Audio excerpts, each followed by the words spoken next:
Hi, and welcome to the Ada K Show. I am Ada K. Brown, and am currently a criminal justice major, and I'm a deaf courtroom commentator.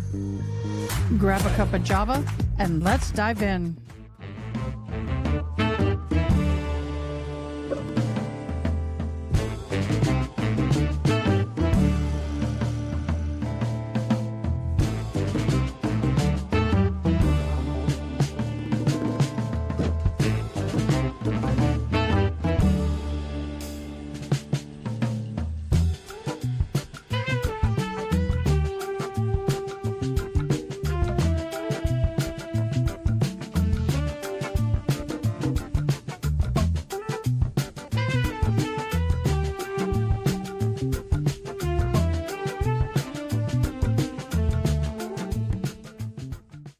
Good evening, everybody, and welcome back to the Ada K Show. We are here. We're ready. We're going to be doing another trial. We are doing the Widow's Words murder trial with Cooper. Hold on. My day went well. This is my fourth live. I just started. Sorry, someone questioning me. But this is the fourth live for today, but that's okay. That's okay. We ain't doing any more. For you who don't know, yes, I'm slap happy. I am Ada K. This is what we're going to be watching. Hi, Tinkatude. We love you. We love Tinkatude. She's spicy. So anyway, what we have in court today is the Karina Cooper Redrum trial. And that trial is hold on. That trial is where she's accused, just like another Monica Simatilli, she's accused of conspiracy and setting up the red room of her husband by the boyfriend. And when the 911 call happens and the police show up, she's sitting on the deceased. Yeah. So what we're going to do is, since we don't have a whole lot of time, we're going to get to it. But just be forewarned that this guy has an accent. He is from Africa. I don't know exactly where, but I would say near Nigeria. My father as a ministry in Africa has been over 50 times. We have had a lot of Africans he's brought over to the U.S. For visitations and holiday. So my heart goes to Africa when I hear him. Just sweet people. But anyway, here we go. Oh, by the way, the static and the hum is horrendous. You will see other digital evidence supporting her involvement and Ryan Cooper's involvement in the killing and Houston Duncan's involvement in the killing of Ryan Cooper. Let's talk about that. Folks, you'll see evidence that way back, starting early that year, early 2021, a plan was being hatched by these two lovers, the defendant and Ryan Cooper, and Houston Duncan, to kill Ryan Cooper. You will see that there were messages as early as March when the defendant talks with Houston Duncan, and they're planning to be a family. You'll see by March, they're talking about having children together by sometimes the following year. And you'll see deleted and recovered messages between the defendant and Houston Duncan talking about, well, we'll have a family. We can do IVF, you know. If we can't have a child naturally, let's do IVF.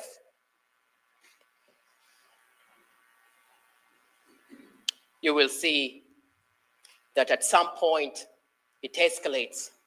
She tells Houston Denker, I fucking hate him.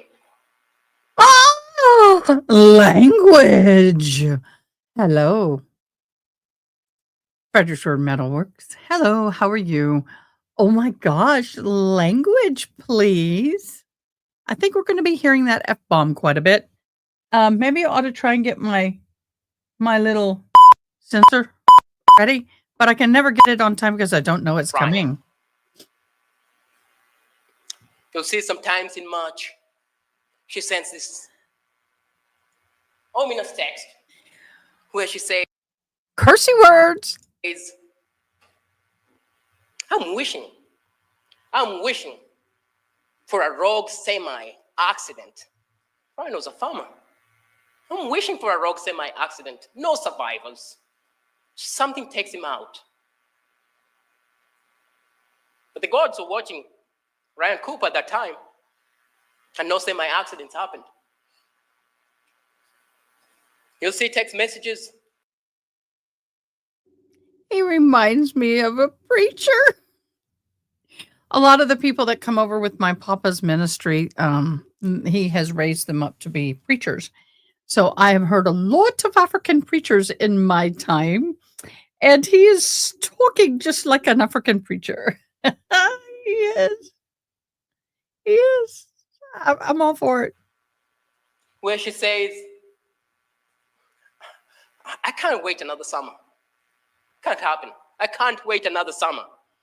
Why not, dear? Wait till y'all see this woman. Wait till y'all see this woman.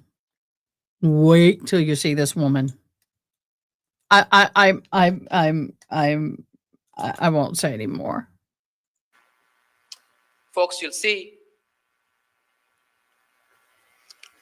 that the day of Ryan's death approached in June. And especially on that morning, Karina Cooper tells Houston Denker in a text that he calls herself his wife. And you'll see some charged sexual messages between them at that point, where he says, very soon, No. with my hands on your crotch. And I paraphrase that because that's not the word he uses. But you will see those messages. And you can see the sexually charged messages between them at that point, that day, the last day that Ryan Cooper I'm was blushing. I have a feeling I'm going to blush a lot in this trial. We've talked about the story that you will see that Karina gives the officers. But when the officers find the deleted evidence, they find that the Snapchat messages that night at 3:30 in the morning. Remember, the 911 call in terms of timeline is 4:33. You'll also hear that before Karina Cooper calls 911, she calls Ryan Cooper's brother, Aaron Cooper. Now you'll hear that at 3:31 in the morning, an hour before the 911 call. Oh, thanks. You're making me blush. The Southern girl's gonna come out now. And Houston Denker are talking on Snapchat. Folks, for those of you who don't know what Snapchat is, you'll hear that it's an app. It's an app on your phone that you can use to send messages. And the way it's set up is that the messages disappear or can be said to disappear once the other persons receive them. You have an expert who will take you through the Snapchat conversations. Person. But you'll hear that they are snapping at 3:31 in the morning. And folks, you'll remember that Karina told the cops that she was asleep at that time. She would be asleep at that time. But they're snapping. And that's when that snap of remember those casings, fucking remember those, no ifs and or buts. I had to. I got it right. Yay! Today's messages of It only took me a year to figure out how to get it right, but I didn't know that was coming. I saw the F word, the F bomb was waiting for me, so we got it. Yay! That's the first time in a year. Yeah, we haven't been in. We've only been in this live for 10 minutes, so those F bombs are going to demonetize me if I don't do something. I love you. She says absolutely, 100%. She will remember them, and then Houston Denker sends a text that says, when I leave your house, send me a text. When I leave your house, so that I can open it. I love it. I love it, Tinker. You see why that evidence in Snapchat is trying to determine its location. Now, folks, you'll also hear that earlier that evening,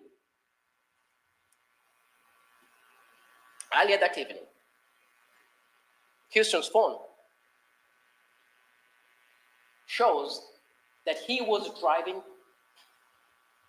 back and forth from his residence, slightly past Ryan Cooper's residence, and back to his residence. And he didn't do this once, he didn't do this twice, he did this 3 times, where he was driving, passing the residence, coming back to his house, going back and coming back, going back, coming back. Estimating how long it will take for me to move back and forth.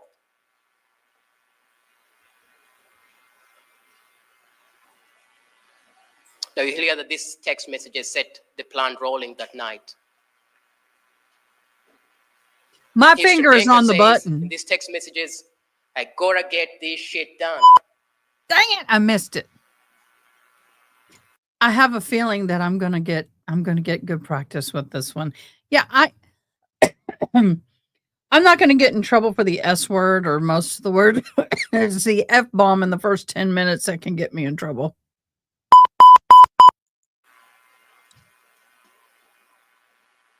And Karina's, the defendant's response is go. Y'all, we get a lot of tears. Phones going down. And you'll hear from forensic experts. You'll hear testimony that people know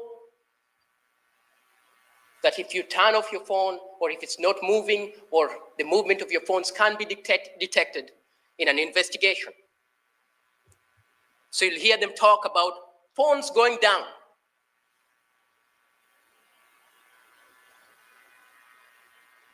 Karina saying, go. Oh, just wait. Just wait. An hour later, the man she married will be lying dead in the recliner in the living room.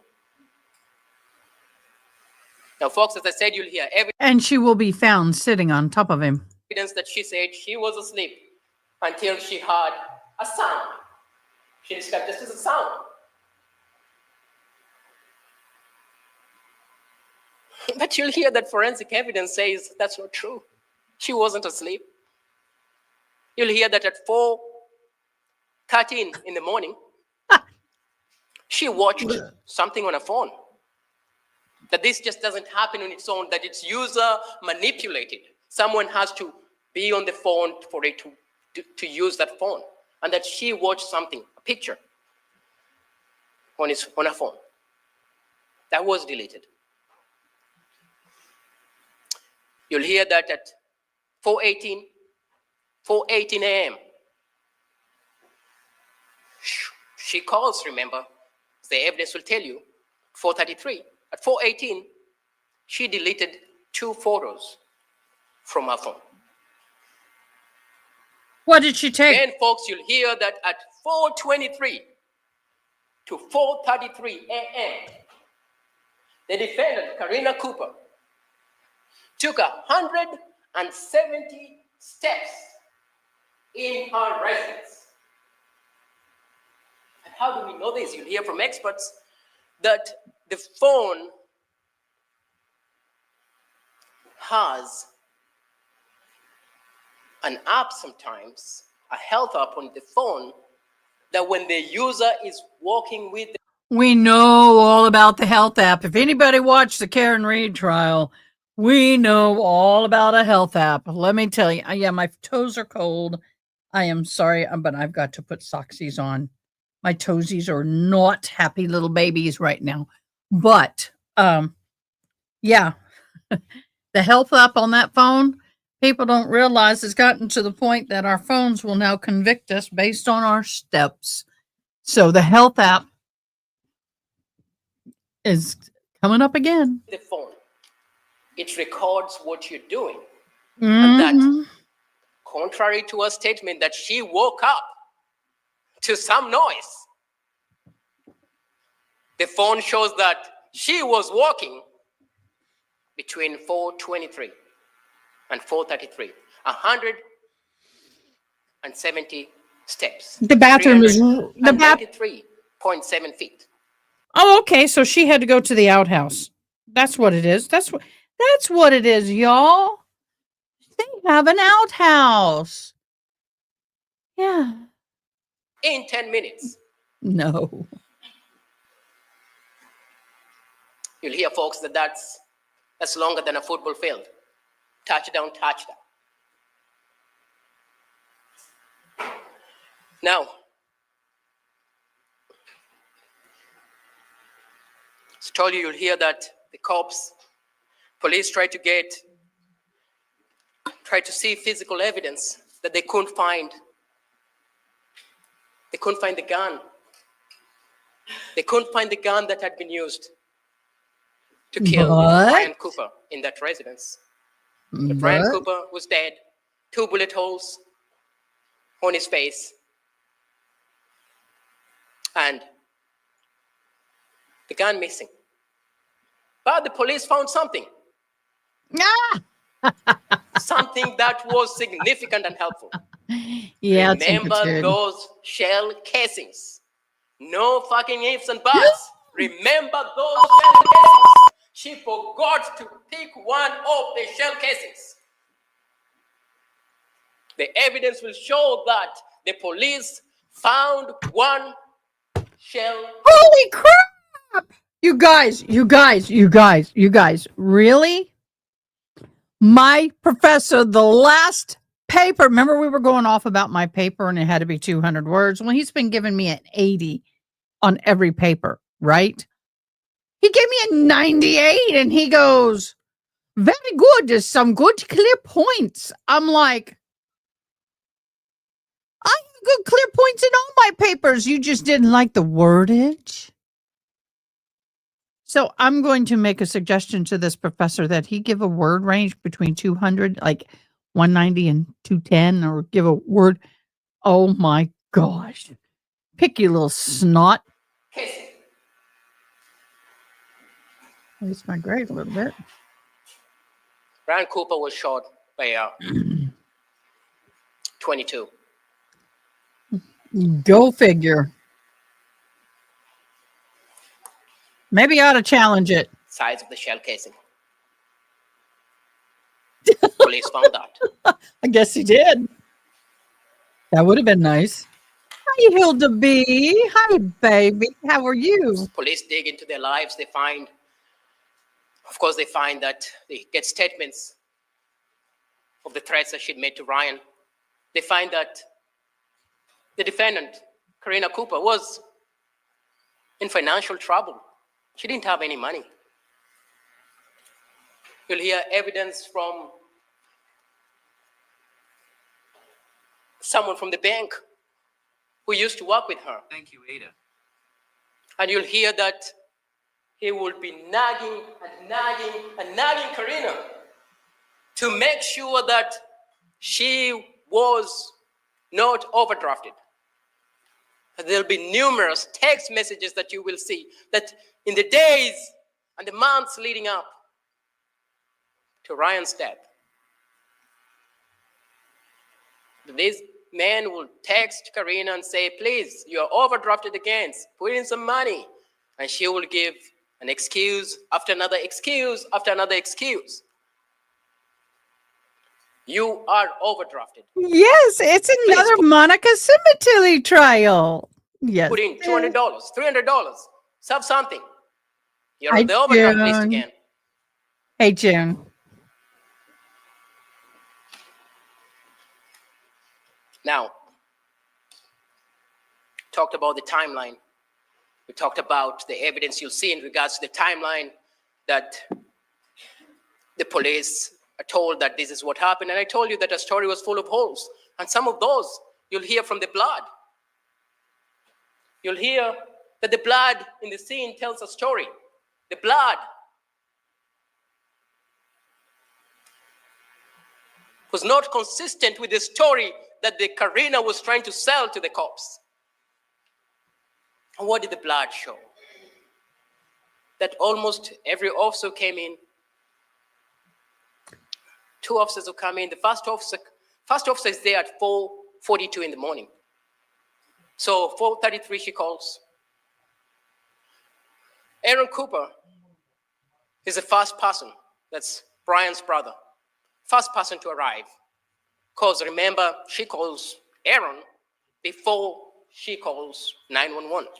She's found Aaron's brother bleeding on the recliner, and instead of calling 911, she calls Aaron first. Aaron arrives. You'll hear from the timeline. Oh my gosh, I need Diane. Oh my gosh, I need Diane because he said recliner or recliner, Viclana or however, and it sounded like vagina. Aaron's brother bleeding on the recliner, and instead of calling 911, she calls Aaron first. Aaron arrives. You'll hear from the timeline, from the evidence, that he arrives around 4:39 in the morning. I know, doesn't it? The blood did not appear red, like bright red, like just blood that just came out immediately. It appeared darker. It's been out for a while. First officer, Deputy Fengman, will tell you that his first observation is the blood was coagulating. It was drying. Yeah. Yeah. From his experience, the blood had been spilling for a longer time. You'll hear from a blood. It does sound like Dracula. There's something to it. Construction expert who will talk to you more about how blood spatter and how blood behaves when it comes out of a human body. How blood behaves. And folks, some of you have common sense, some of you have hunted. You'll see that evidence. Part of the instructions that Judge Larson will give you is to apply your common sense, believability, credibility in this case. Close your eyes and you can see Dracula. To reach a verdict. Now, talked about finances. You'll hear from a medical examiner, the pathologist. She'll tell you that Brian Cooper was shot at close range, within 3 or 4 feet. That there was tippling. But she'll tell you what that means, that there was tippling on his face. That means that the gun that shot him was close enough. Someone comfortable enough to be close enough to him, sleeping on the recliner, shooting him on his face. Now you'll hear that Ryan used to sleep on the recliner. Hey, Eddie Music In Man. the living room. By a living room door. Right by the door. Right. We talked about the evidence will tell you there was no sign of forced entry in this house. Now, you'll hear evidence, and we've talked about this, but you'll hear evidence of the cover-up, which is part of that would be the Snapchat messages. You'll hear evidence of the attempted cover-up. And you'll hear that there were evidence of searches, numerous searches on Houston Denker's phone. You'll hear that Houston Denker and Karina had been talking about replacing her husband, Ryan Cooper, as the father to their children. They have 3 children, Cade, Cable, and Cortland. You'll hear that there were conversations of him being the dad, and that she'll refer to Ryan as just the sperm donor. Spam. I like the way he said it. Oh my God, his accent's getting to me, guys. I do like the way he said that. That was funny. You'll hear that Houston Denker was gearing up for this role of the dad and even looking up for Father's Day 2021. Now you'll hear that Houston Denker had a lot of searches that the officers were able to retrieve from his phone. Some of them were. Uh-oh. Objection. Sidebar. Sidebar. With the court's permission, may I proceed? Thank you.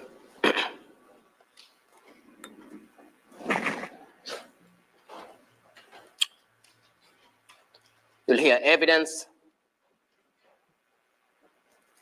that Houston Denker made incriminating searches on his phone. Such as. Lots of incriminating searches. Such as.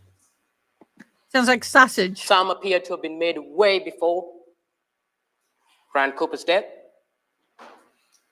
and some were made the day of Ryan Cooper's death, and the following days and weeks after Ryan Cooper's execution. You'll hear that these searches were incriminating. Blah. You'll hear that the defendant deleted her search history. Hello, Carol. Welcome. Yes, this is going to get juicy. You will hear Thanks for sharing. that a day or so after she helped with the execution of her husband, that she deleted. She logged into a Snapchat account through another means and deleted it because her phone had been seized by the cops, and deleted her account, hoping that there will be no trace found.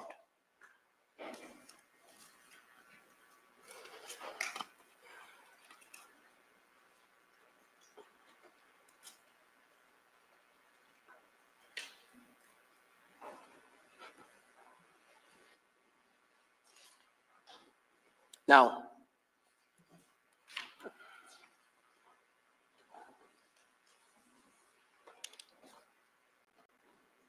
we talked about this, the gun, the smoking gun.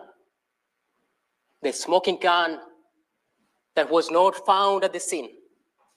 The smoking gun Was not found at the scene. that we know It is. the size of the Very caliber juicy. weapon that it was, because they found that shell casing, one of those shell casings. That smoking gun could not stay hidden forever. Sometimes later, a friend of Houston Denker's, colleague, someone that he used to work with briefly, pops up to the cops and says, Hello. Houston Denker gave me some guns to keep for him. Can you take them? And lo and behold, of course, they test these guns. You'll hear that gun expert who will come and talk to you from the DCI crime lab in Ankeny. And that expert will tell you that when they tested these guns, they found the gun that had been used to murder Ryan Cooper as he slept on his recliner. That one of the guns that was given to this friend of Houston Denker was the firearm that was used to kill Ryan Cooper. Now, folks,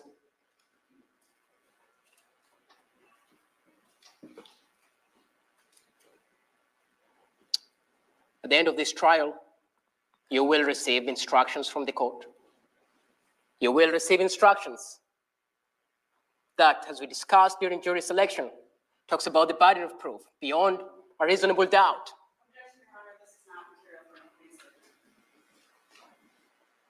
So she's arguing that this last statement was not material for an opening statement and that it goes against the rules. Overruled, you can continue. He You'll receive disagreed. evidence that talk He agreed to disagree. the burden that you need to apply to this case. Those facts that you've heard, those facts that you will hear as testimony by witnesses who will take that seat and talk to you in this courtroom, you will see exhibits and any stipulations between the parties, which are agreements between the parties, that you will have to go back with you to apply those facts to the law given to you by the judge in this particular case.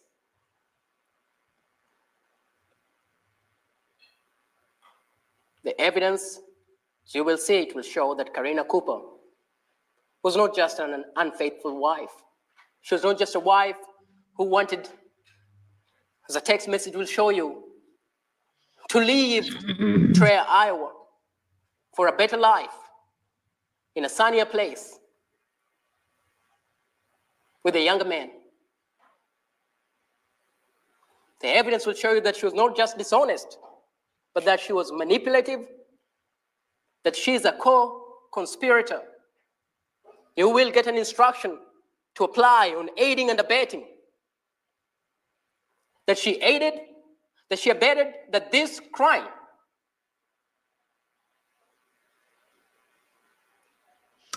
Who from knows? the evidence that you'll see, that Ryan Cooper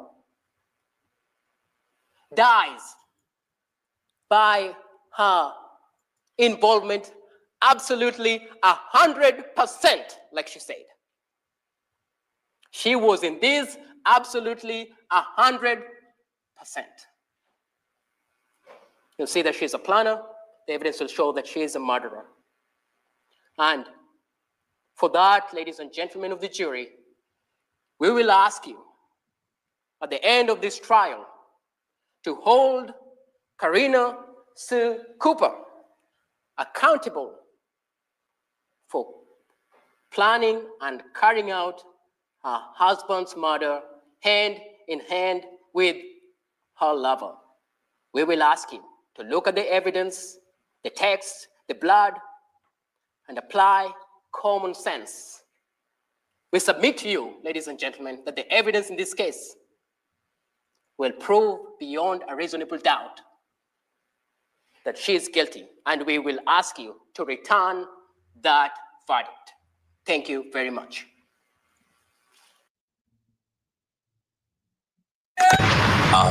Me being me and knowing people. You did a good job, sir. Now we're going to go watch the rest of it. I don't know why. I thought I had gotten the full thing, but I did not.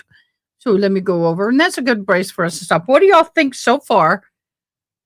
What do you think so far about that? OMG.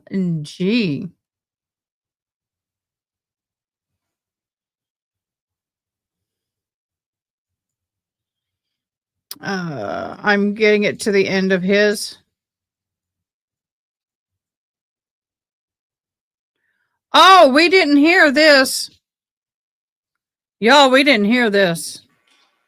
Okay, he's going to With the play court's the... permission, may I proceed? Thank We're you. going to play the 911 call. As it's led. Lord Karina. Here we go. Lord There we Karina. go. Houston Danker had Karina living in I a dream agree. world. I agree. This is going to Houston be better than Danker killed. I think this is going to be better than I thought, y'all. This is good. This is good. Ryan Cooper. Look at her. You're going to see some Snapchats. You're going to see some pictures. You're going to see conversations about IVF. Dream world. IVF, she's got her tubes tied. Ronnie, I wasn't trying to skip around. I thought I had clicked on this video. What I clicked on was a video just with his testimony. They had a video with just his opening statement. So I had to catch us up in the full video. My apologies, dear. My bad. Houston Danker killed Ryan Cooper. Karina Cooper was in a dream world, and then it became real. La La And Land. she was in too deep. No, She did not want her husband dead. we're not. She did not want his life insurance money. You'll see, you'll hear, the money's still there in trust for her children. Nobody rode off into the sunset to the mountains. Houston Danker killed Ryan Cooper. Please, as you hear the evidence in this case, keep an open mind. Don't rush to judgment. And at the end, we'll ask that you find her not guilty. Right, Ronnie? That was a very short. Let me make sure we didn't miss that. My bad. Is the state prepared to call its first witness? All right, here we go. We are, Your Honor. Before we call our first witness, Your Honor, we will, by stipulation of the parties, we will move to admit 2 911 calls, and those will be what will be submitted into evidence again by Guard your ears. I kid you not. I will be turning this down. the agreement of the parties as State Exhibit 100 and State Exhibit 101. And Ms. Watt, let me just confirm, is that indeed a stipulation? Yes, sir.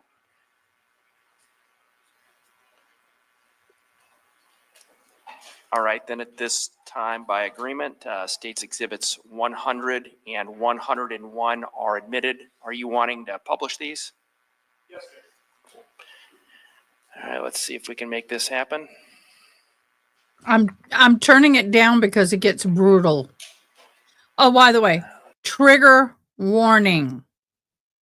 Trigger warning. Let's see.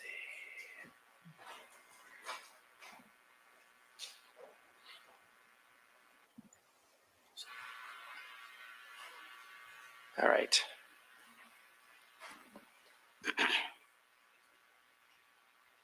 It's bad.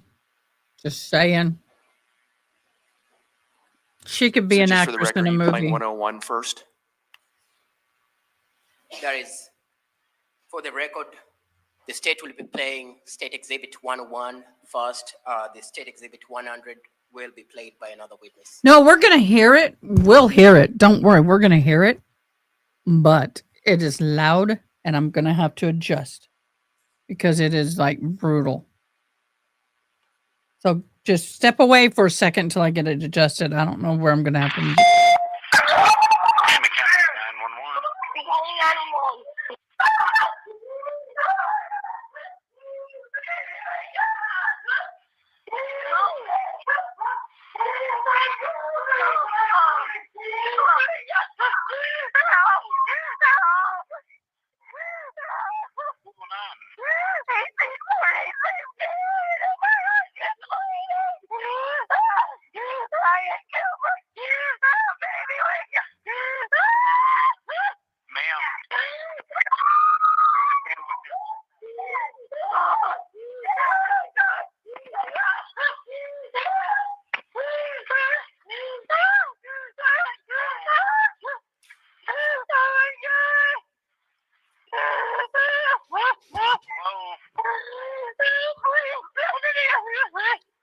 What is going on? There's blood all over him.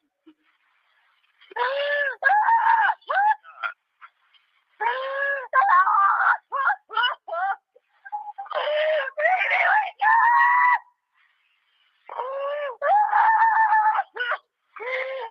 Who's been shot?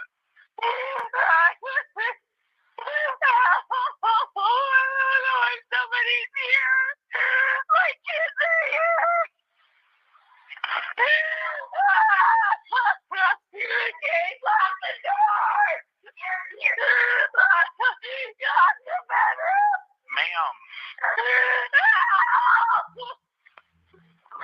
My brother's here. My brother's here. You're bleeding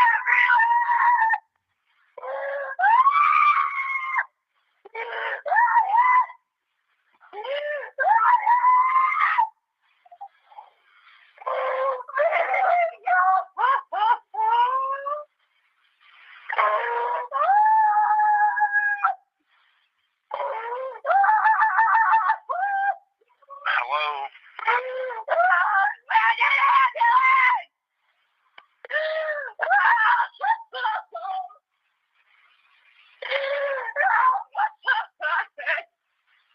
Ma'am,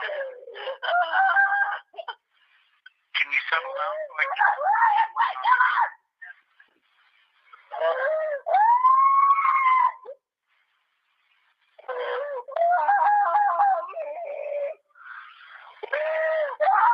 I would help you if I could understand what the hell is going on. Saying. Ma'am, what's going on? Please,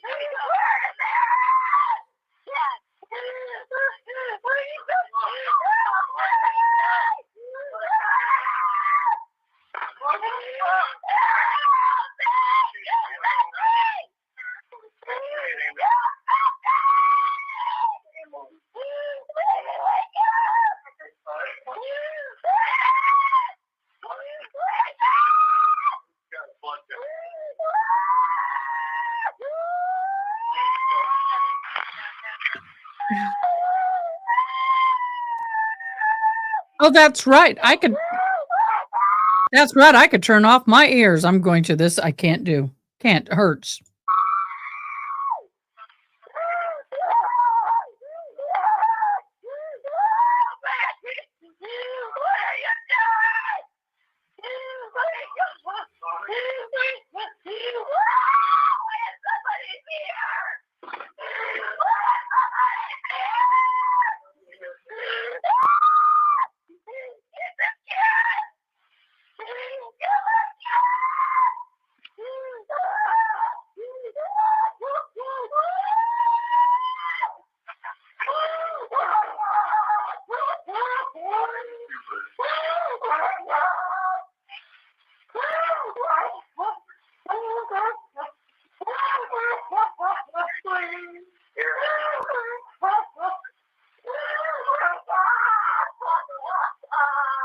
Oh, we got to the why. We finally got to the why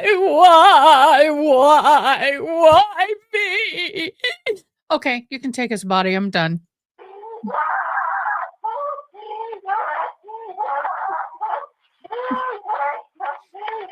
That's bad, y'all. I know. I shouldn't do that.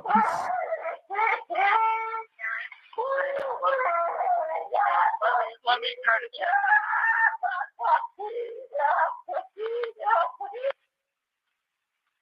Y'all, I'm going to pause it here. Guys, we have people who are listening who have actually have dealt with a deceased loved one. And our sympathies go out to you. There's more than one of us here. I am making light of this just a little bit, just to kind of ease the tension. But these calls are horrible. I have been in the room when people have been doing exactly that.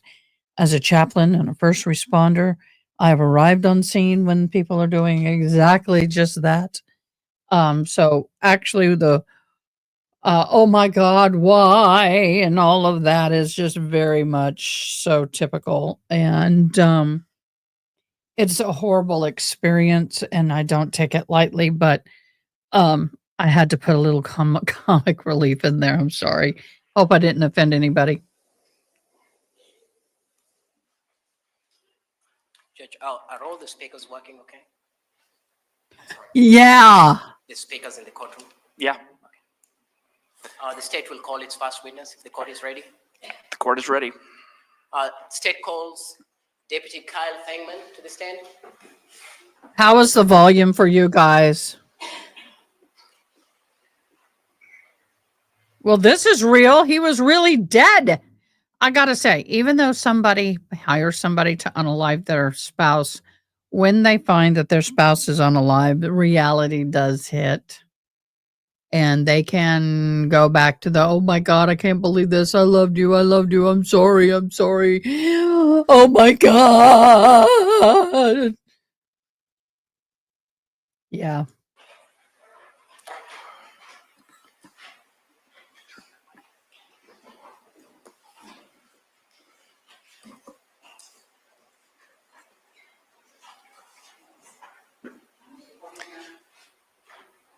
Yeah. Good morning, Deputy Fangman. Go ahead and have a seat.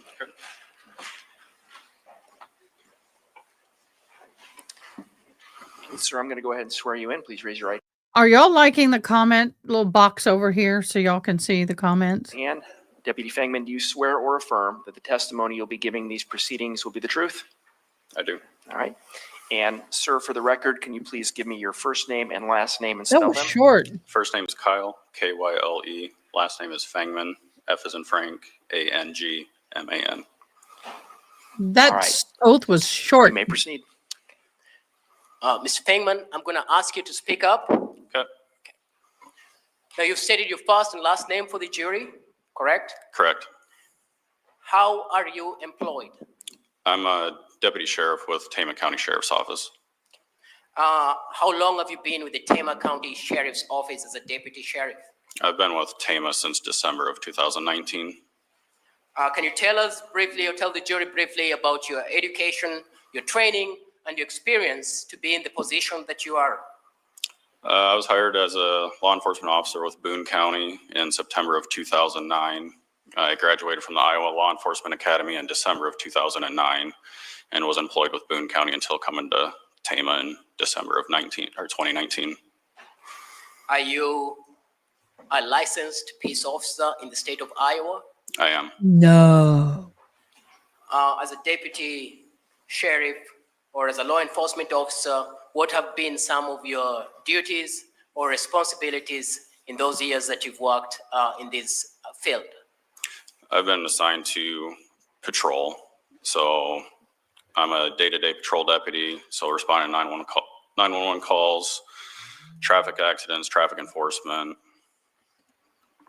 Fair to say that you've responded to multiple calls or multiple instances where people need some form of aid in one way or another? Yes. On the morning of June 18th, 2021, were you on duty? Yes.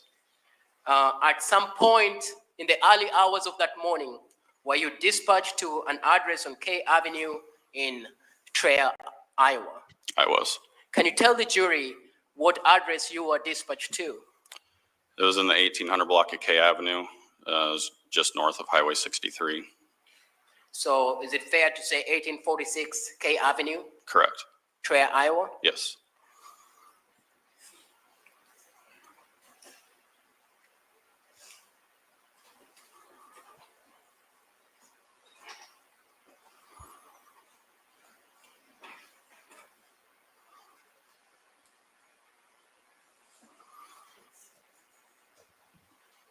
Thank you, Ada.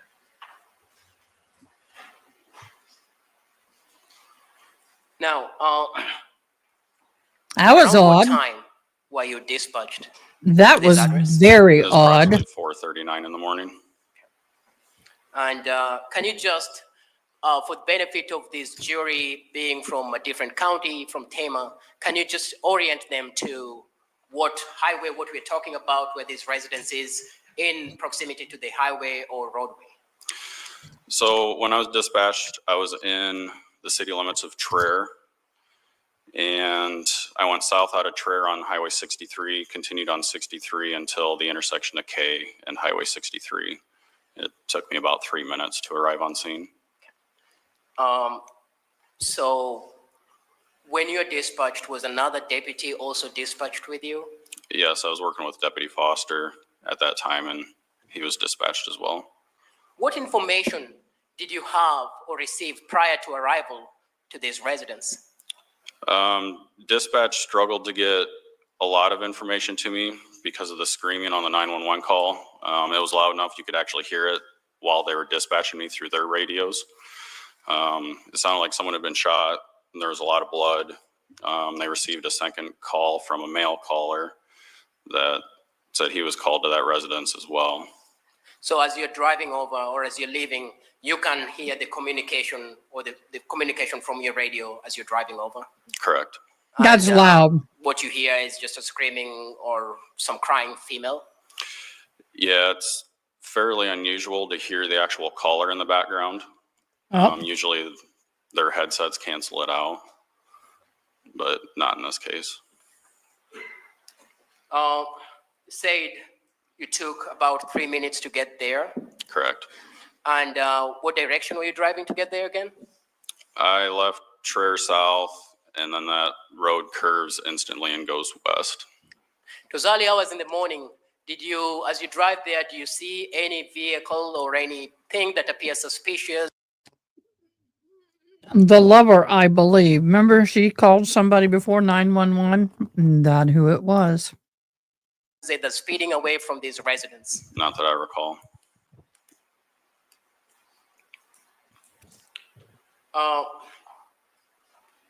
Now, just for the sake of timeline, do you recall the time that you arrived at the residence? It was approximately 4:42 in the morning. Permission to approach the witness? You may. Now he's getting up.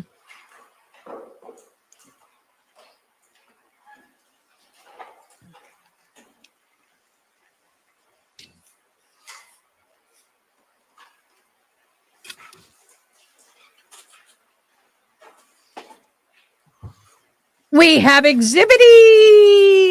Yay! What?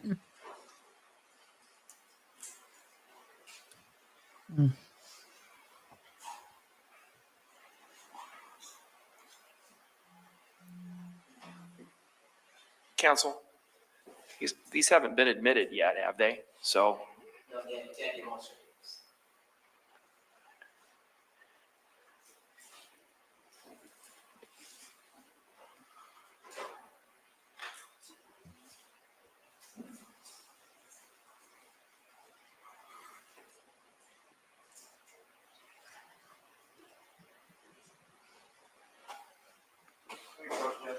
you may.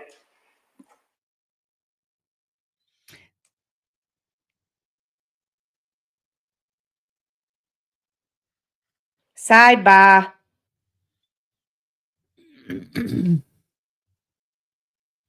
Don't try and pull a fast one cause a mistrial. You think? Much. I don't know why it bothers me seeing this. I don't like seeing it. I know a lot of people have it like this, but it just I don't like seeing it. There we go. I'm gonna have to take a comfort break in a second, but while we're at sidebar, let's zoom because we can.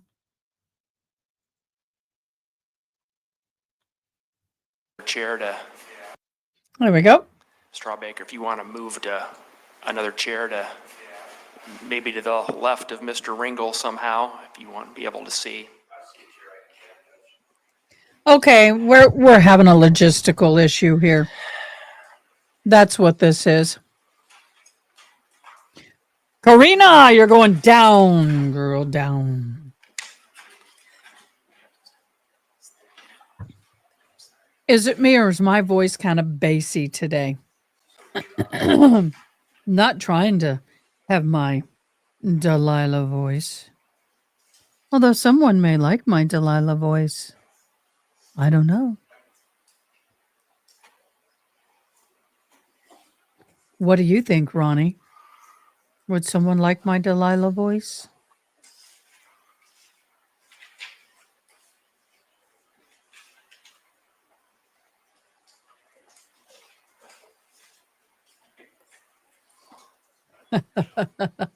Okay, we're going to zoom.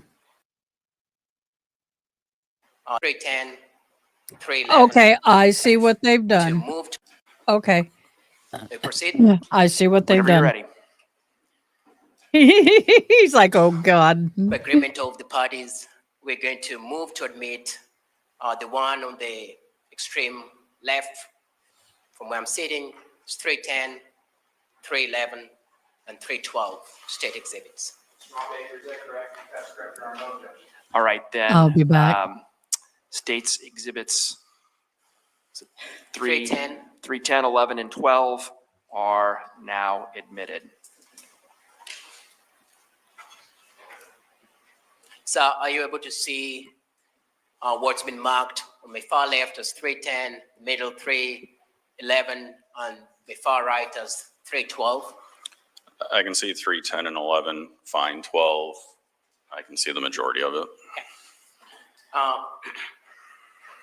Now, when looking at 310 and 311, can you help the jury understand what 310 and 311 that they're seeing, the first two, what that would be? Yep, those are aerial photographs I took with the drone. The one on the far left is of the home and two outbuildings that sit north of the home.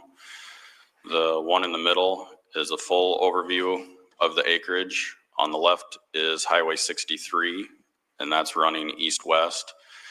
The road at the bottom of the photo is K Avenue that runs north-south. And then the house is the far left. The two buildings on the right were there at the time of this incident.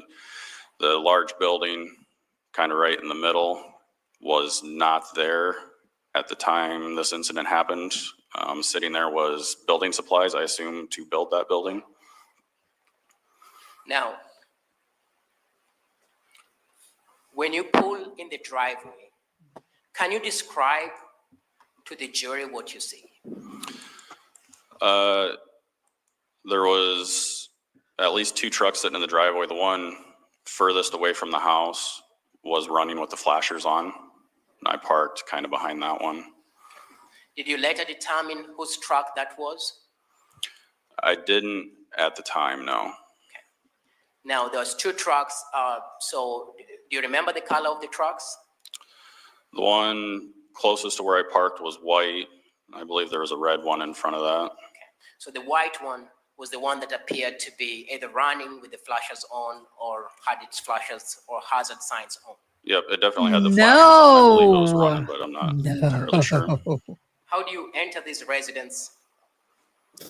When I walked up, you can see the garage doors are on the north side, and there was a walk-through door there that I assume just went to the garage, so I tried to the next door to the south that opened into the kitchen.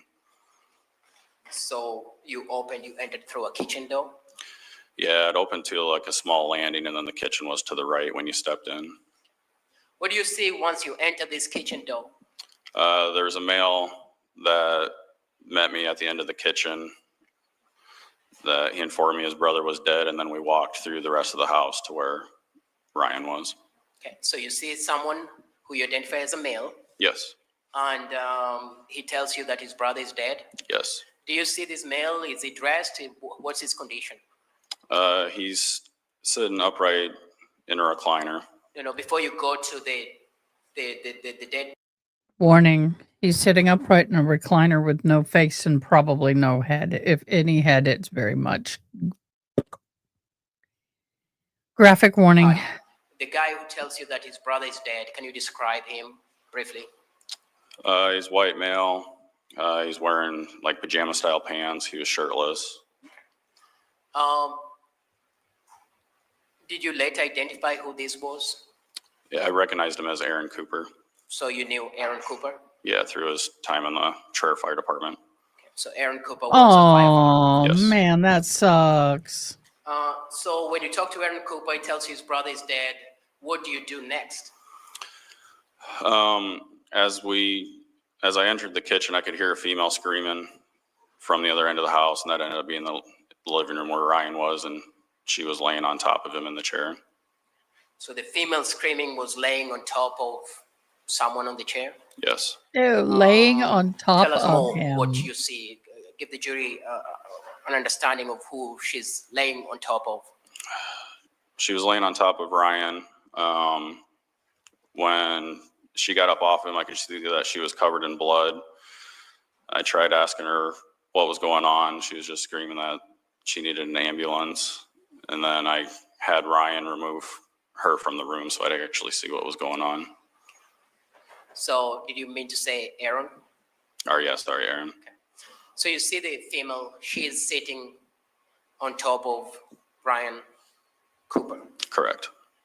Does Ryan Cooper appear to be dead or alive? Yes, he appeared to be deceased.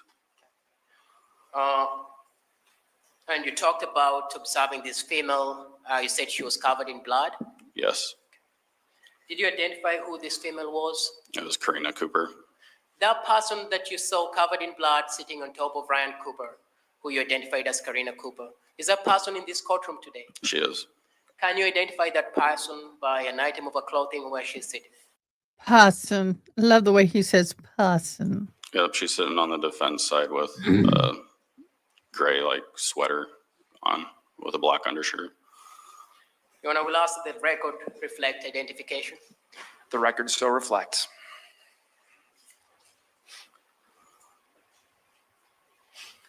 She was sitting, what you've said, she was sitting on Ryan Cooper. Was she laying on him? Like, can you describe what you're seeing? Give us a She was visual. just kind of laying against him. She was sitting on his lap. She had her face like against his chest, and she was just kind of like curled up there, I guess, laying on her side. Rubbing her face in him at that point? Correct.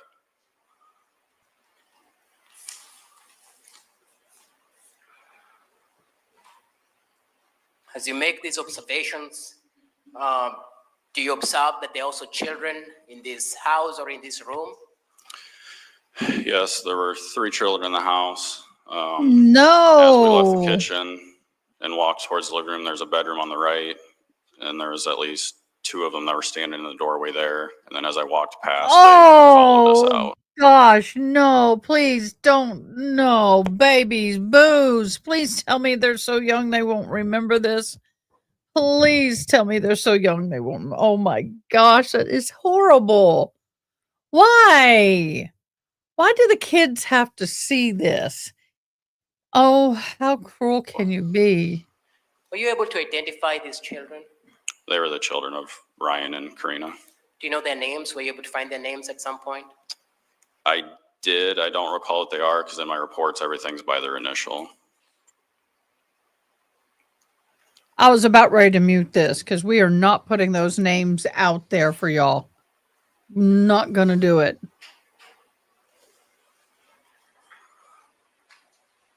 Fair enough to say this is a very chaotic scene as you find it at that time? Yes. And is it fair to say because she's still crying and wailing? Yeah, it was hard to get any information from anybody with her in there screaming. Does she tell you anything? What happened? Does she tell you what's going on? If I recall, all she said was she was just wondering where the ambulance was and they needed help. What was Aaron Cooper able to tell you? After Aaron took her out of the room, I'm sorry, I didn't catch that. Yeah. Objection, Your Honor. Hearsay. Sustained. Judge, I believe presence, impression, and excited utterances will cover that at that point. Councilman approach. Sidebar.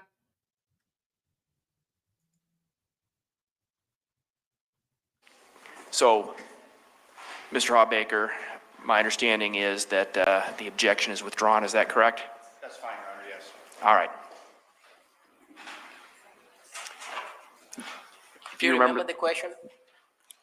you're asking the information I got from Aaron? Yeah.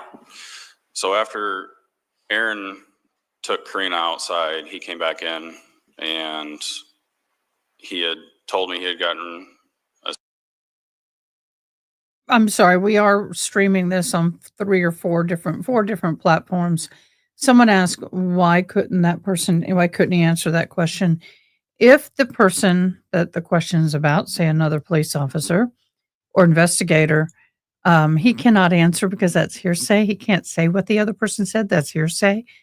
But the reason also is that person's probably going to testify. Now, if the person's unalived and can no longer speak for themselves, or we cannot ascertain to whether or not they were said it, that's another story. But the person is able to testify. They will testify and they will clarify that themselves.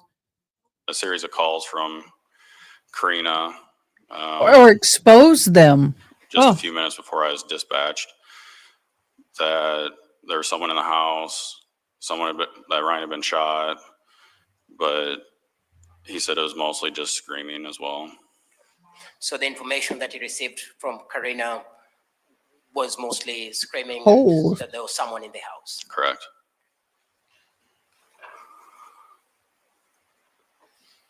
Now,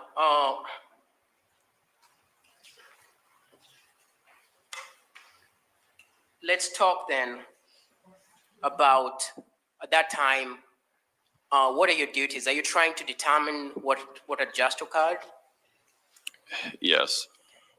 So what do you do next? I began looking at Ryan, trying to determine if it was something medical related, if it could have been gunshots, basically trying to determine what actually happened. So let's talk about your observations then at that point. Karina, the defendant has left, you've taken her out of Ryan. Did that take some time to just even get her off Ryan? Yeah, just a few seconds. Okay. Do you make an observation of Ryan Cooper? Yep, I saw injuries to the left side of his face, in front of his ear on like the cheekbone. There's a indentation, and then in front of that there was 2 small holes, and then there's blood. So you see a lot of blood. Yes. Do you see blood also on the floor? Yeah, there's a large pool of blood on it'd be his left side of the recliner. There's blood all over the front of his shirt, coming out of his nose, his ears. Let's talk about that. Was there something about the blood that appeared of note to you? In the large pool to the left of the chair, I noticed that there was swipes taken out of it, like someone could have stepped in it or slid in it, and then it appeared that it was coagulating. Can you tell the jury what that word coagulating would mean to you? Coagulating is clotting. Like clotting? Yes. That is important because it gives you a timing. Blood starts to clot immediately, but there's different stages of clotting after a certain amount of time of being stagnant and exposed to the air. So if you've got a lot of clotting going on, and the fact that you got the 911 call 8 minutes ago and you see clotting, that tells me that person's been there a little bit longer than the 8 minutes in which it took for us to get there. Yeah. Is an officer, She waited to call 911. in cases, as you've told the jury, that This is a cross between Similtilly and Boone. where you respond to accidents or scenes of violence where there is blood, correct? Correct. Based on that experience, you can tell blood that appears to be clotting. Yes.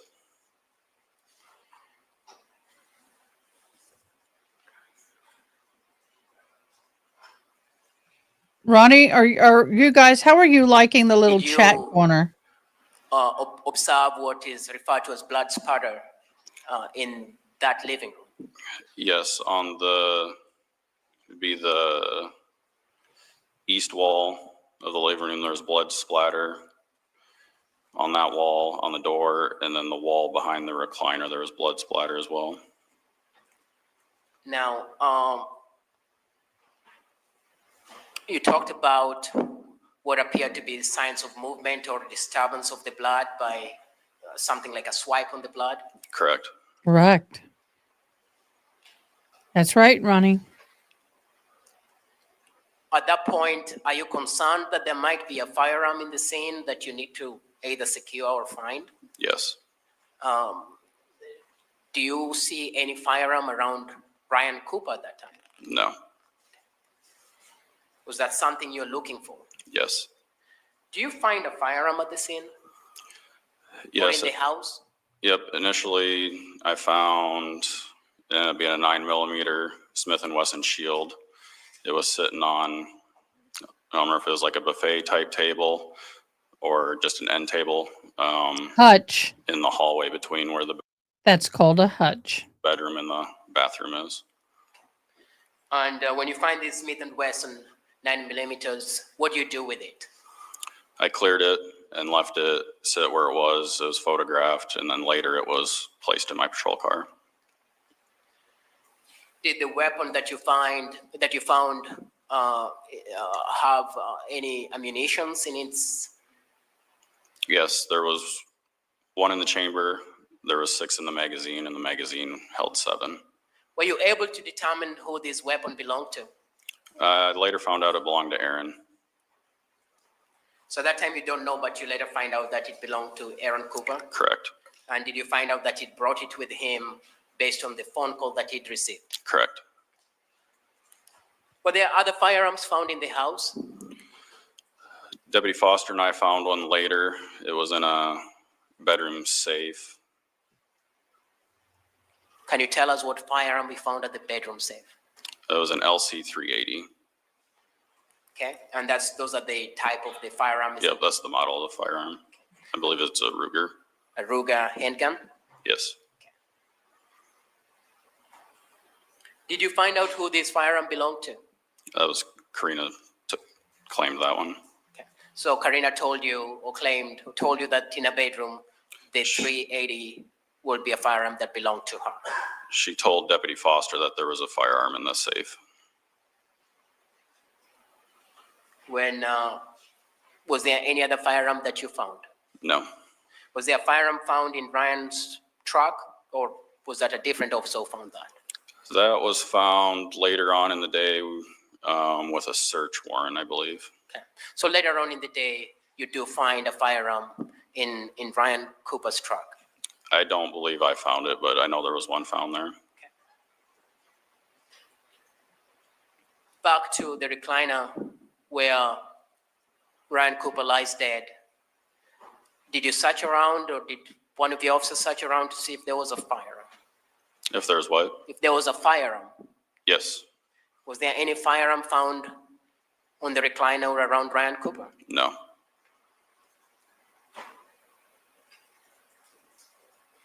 As you're making your observations in the house and where Ryan Cooper has been shot dead, do you see any observations of bullet holes or any signs of broken entry around that part?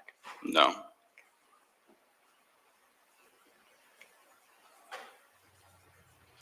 I was going to speed this up, but with his accent, I don't think we could understand him.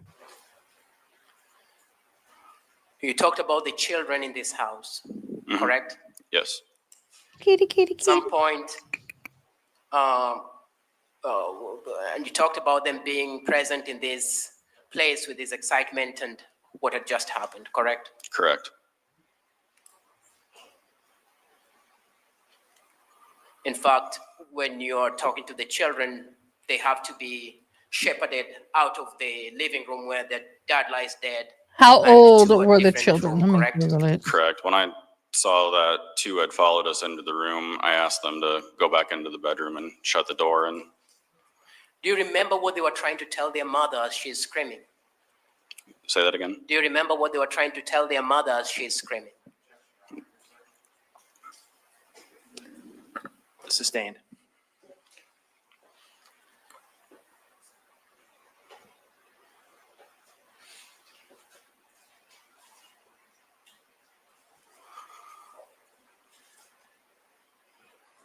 Tell the jury the demeanor of these children. In other words, did they appear upset, trying to console their mother? Yeah, I believe it was the oldest one. They do not mention, they have not up to this date mentioned the ages of the children. I think was crying, and I know was talking to somebody, but I don't know who it was or what he was telling them. And if I told you the oldest one's name is Cade, No, does no, that refresh your recollection? no, no, no, no, no, no, no, no, no, no, no, no, we don't do that. What the Hades are you doing? That's a minor. Oh, your accent doesn't hit. No, that's not going to help me forgive you for that one. The accent ain't going to help me forgive you for that one. Y'all, that's horrible. You Sorry. talk to Cade and ask him what happened. Yep, Well, he's going to keep saying it and the crap's out of the horse, but I don't like it. after Aaron removed him from the house, they were sitting in Aaron's truck and I talked to him then. What did he tell you? Objection, Your Honor. Hearsay. May I respond? You may. Excited utterance, for instance, impression. You want to approach? Sidebar. You guys, I really have. This is the prosecuting attorney. I don't know if it's normal or special. I have no idea, but this really bothers me that they are using the children's names in this trial. I don't care now, Objection is overruled. unless he is an adult now.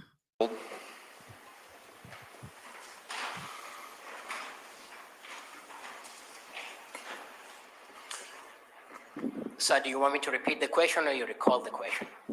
Nope, I recall it. Kate informed me that he was sleeping upstairs at the time of the incident. He remembers hearing footsteps and a thud, but couldn't recall if there was an actual gunshot that he heard or not. Did he tell you that his sleeping arrangements had been changed days prior to the killing of Ryan Cooper? That's sustained. Nobody knows the ages of these children. They're not in any court documents. So yeah, it's interesting. I'm going to go get comfortable. I'm really uncomfortable in what I'm wearing. I will be right back. Keep listening.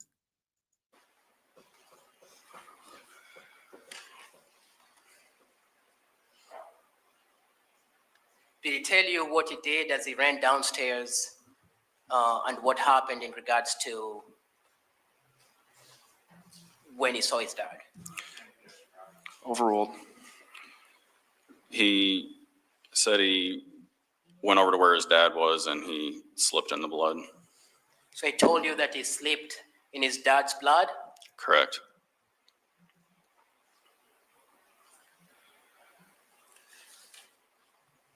As you're walking the scene, you talked about another deputy coming. Did that deputy arrive as you're there at the scene? Yeah, I believe he arrived 4 minutes after I was on scene. And just to remind the jury, what was the name of that deputy? Deputy Travis Foster. Talked about Ryan Cooper dead on a recliner. Can you give the jury an orientation? Was there a door close to him where his recliner was? Yeah, there's a door just to the left of where the chair was. Okay. A living room door? Yes, Did that door appear closed to you when you looked at it? it was closed. That door was closed. Correct. So the recliner door is just very close to the living room door, and that door was closed when you got there. Correct.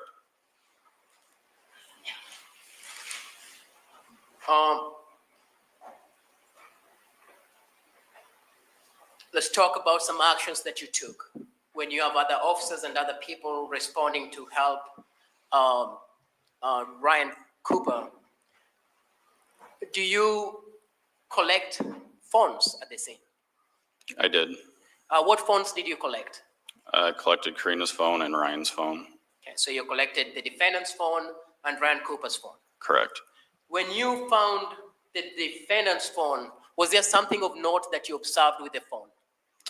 It was sitting on the right arm of the recliner. When I picked it up, there was messages coming through that popped up on the home screen there, people offering their condolences. So by the time you're picking the phone has messages of condolences. Correct. When you are looking at the phone, do you notice whether it's flashlight up on the flashlight is on the phone? The flash, did I just hear an echo or did someone object? Something weird popped up. Nothing? Okay. The phone was down, so the flashlight was against the chair and the flashlight was on. So it appeared that someone had turned the flashlight on. Correct. Fair enough to say the room that you're in was a fairly darker living room? Yes, it was dark. And you said it kept chiming with messages of condolences. Correct. Now, did you take any photographs at the scene? I did.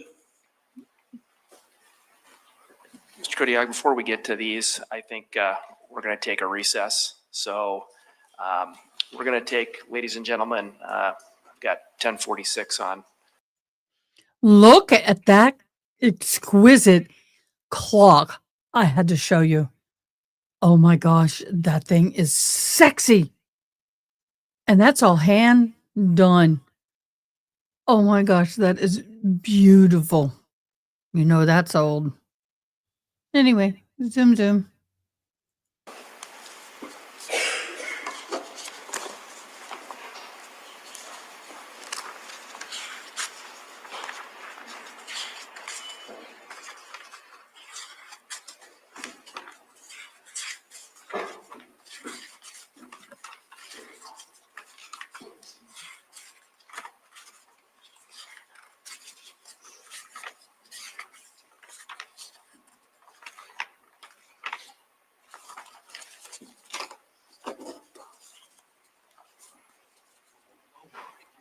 So have you had a chance to look at State Exhibit 104 through 115? I have. Does 104 through 115 accurately depict observations or pictures that you would have taken either stills from your body cam or pictures that you took on that particular night? Yeah, they're all pictures I took except a couple of these Deputy Foster. I know, right, Tinkatu? But the ones that Deputy Foster took, do they fair and accurately depict the scene as you saw it that early morning? Yes. This point will move to admit 104 through 115 into evidence.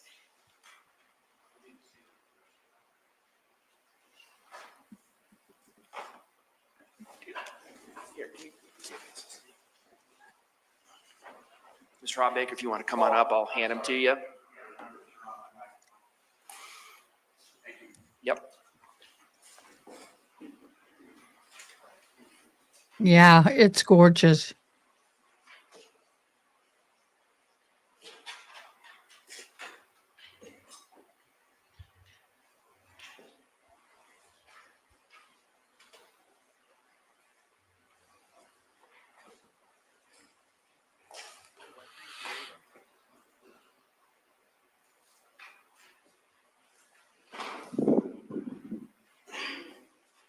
I can't. Exhibits 104 through 115 are admitted. Mike. We'll move at this point to publish 104 through 115 to the jury. All right. I think I can.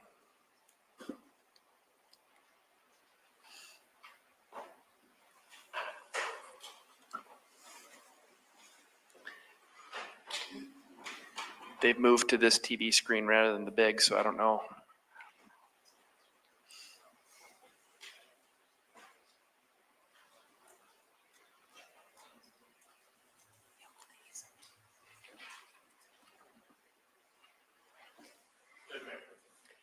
You may.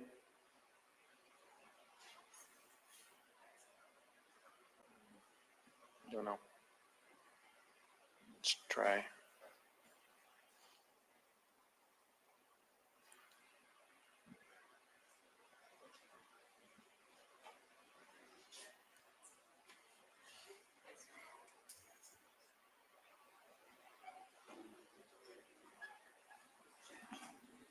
I haven't touched anything that would turn that on or off. So let's go off the record here for a second.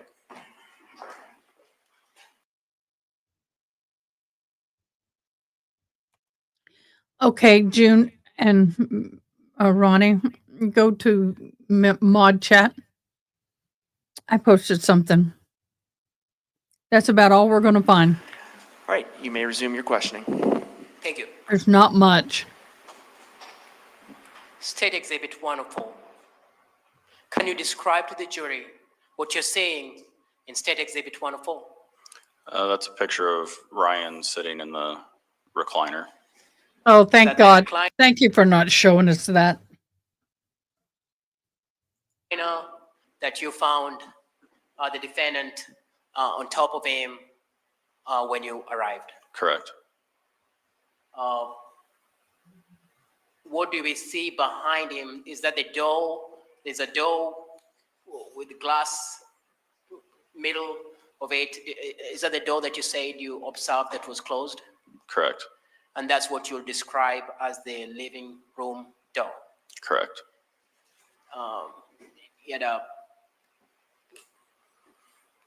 Let's go to State Exhibit 105. Can you tell the jury what we're seeing in 105? Yeah, it's just a picture of the right side of Ryan's face and upper shoulder and chest area. You talked about the nature of the blood that you observed when you got to Ryan. Can you describe what we're seeing in terms of that? The shirt is covered in blood. The darker parts are all staining from where the blood had soaked to. Will you describe this blood that was on him at some point in his shoulders as appearing to be chunky? Correct. And based on your time of arrival, this would have been shortly after 4:42 in the morning. Correct. What we're seeing is what you'll describe as the right side of his face. Correct.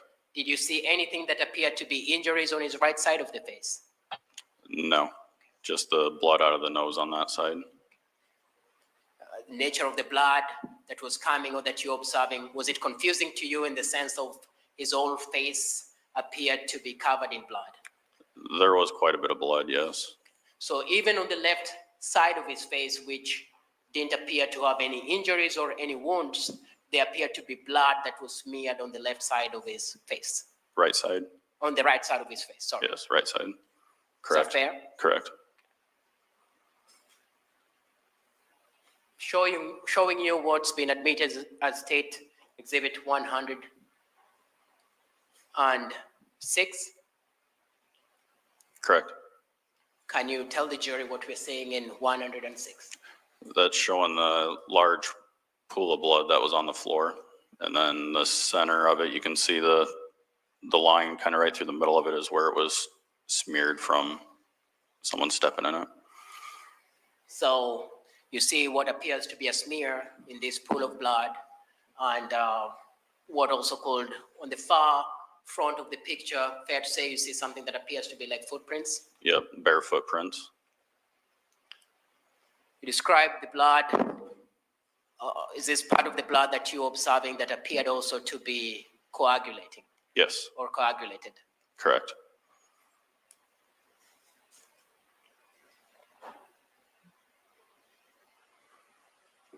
Showing you 107. Can you walk the jury through what we see in 107? This is the left side of the chair. You can see the blood has run down the side of the recliner, and it's documenting the injuries that are on the left side of the face. So we see blood on the recliner that seems to pull and go down on the left side of the recliner. Correct. And for us to zoom it,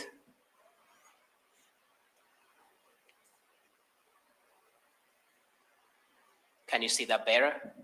Yes, Are those later what you determined appeared to be what will be bullet or gunshots on his face? correct. So at some point in your investigation, you later determined that. Correct.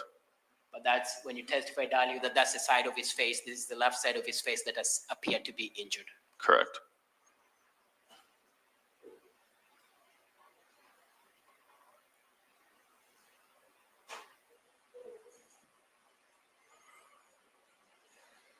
showing you what has been admitted as State Exhibit 108. Can you tell the jury what we're seeing? Yes, that's the handgun that I found when I first entered the house. That's the Smith & Wesson 9mm. This is the gun that you determined later that belonged to Aaron Cooper, Ryan Cooper's brother. Correct. Showing you what's been admitted as 109. And I could zoom it up for you. Can you tell the jury why you took this picture or why one of your officers took this picture? That Appeared to picture be blood showing on the blood wall. that was on that wall. And is that part of your testimony that there appeared to be what's called blood spatter? Correct.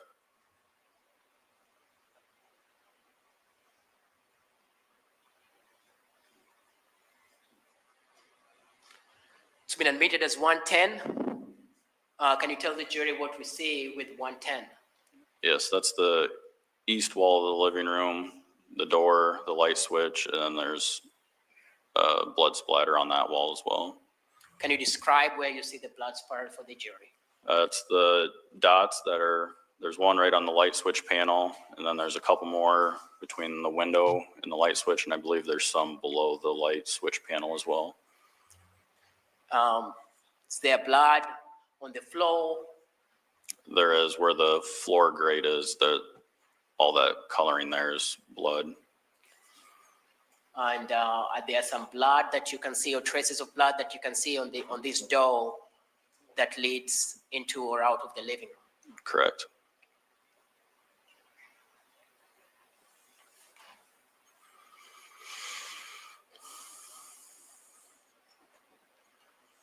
Fair enough to say that 111 is another picture of a trace of blood on the wall. Correct.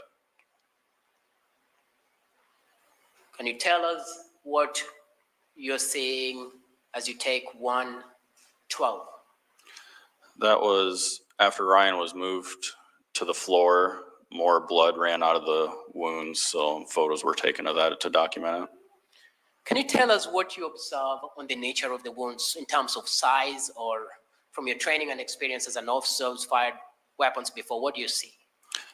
It's not a very large caliber. It'd be about the size of what like a pencil would be, give or take. So a small caliber rifle or firearm was used to make those injuries? Correct. And you see what appears to be what you'll describe as entrance wounds? Yes. 2 of them. Yes. Do you observe anything that appears to be exit wounds on Ryan Cooper's face? No.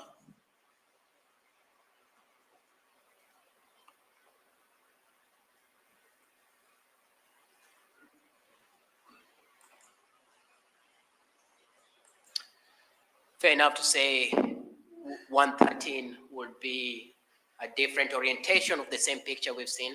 Correct. Now, as you take it, his mustache, his blood flowing all over that part of his body. Yes. You did not observe any wounds or injuries on that part at that point. Just around where the bullet wounds are. And as you describe, the nature of this blood, again, if you look at his collar, is it drying or coagulating? It's coagulating.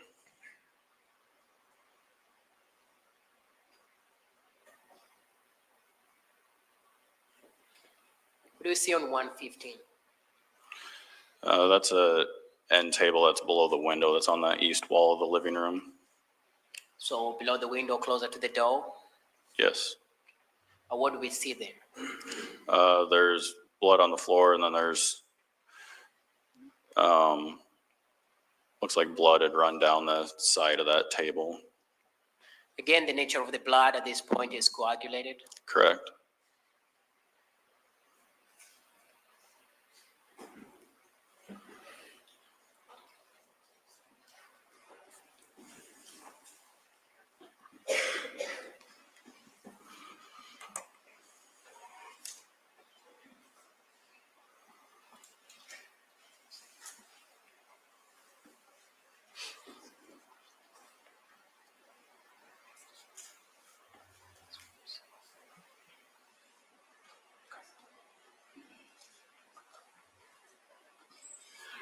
Judge, if I may just have that up a little bit.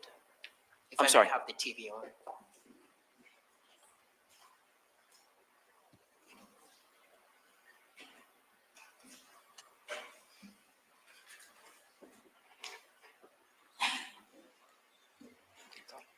When you look at 104, if you may have the lights dimmed, please.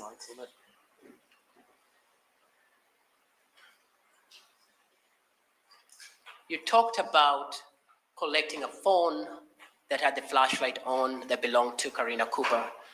Yeah. Are we able to see that on 104? Yeah, it's the light that's on the right arm by like where his elbow's at. So that's the phone that you collected that you said was receiving messages and had a flashlight on. Correct. And you determined that that phone belonged to Karina Cooper. Yes. Thank you, Judge.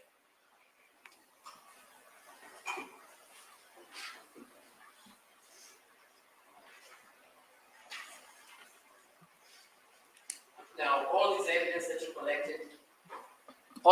that you collected, was there other law enforcement bodies that you invited or was invited in this investigation? Repeat that. Were there other law enforcement departments or bodies that were invited into this investigation? Yes, we contacted the Sheriff Casera, Tama County. Our detectives were contacted, then we ended up contacting the DCI through the state. Why was the DCI contacted? It's just it's the state branch of the investigations. Was that to give you extra help because the nature of the investigation required more expertise and other people on the scene? Correct. Fair to say Tama County Sheriff's Office is not a very big department? Correct. Now, you talked about taking what's referred to as a body cam that you had in this investigation, correct? Yeah. You've had a chance to look at your body camera before you came to testify in this courtroom? I did. Fair and accurate that what it depicts in that body camera is what happened as you recorded that day? Yes.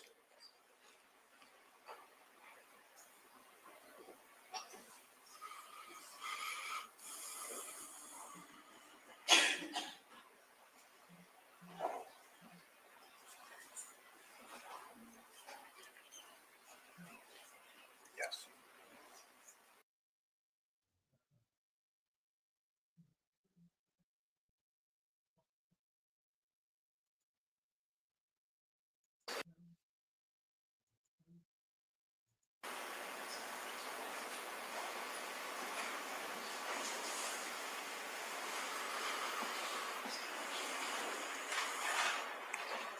Good to know, Ronnie. Good to know.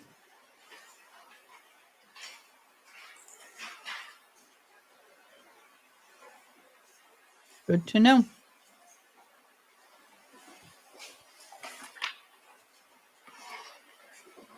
Deputy, I'm going to show you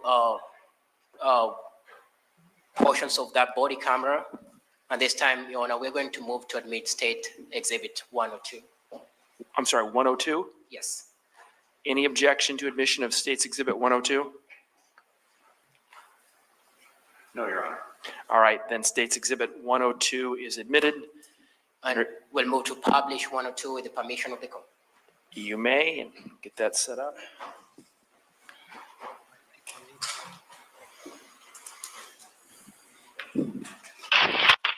Hold on.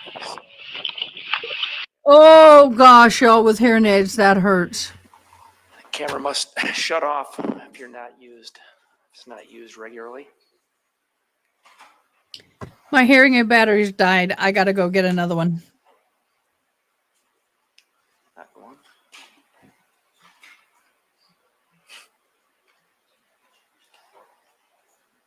Not working.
Council, I think we're just gonna be better off if you want, I mean, this keeps shutting on and off. I think we're gonna be better off if we move the TV a little bit closer and publish that way rather than worrying about to move things along, worrying about that large screen.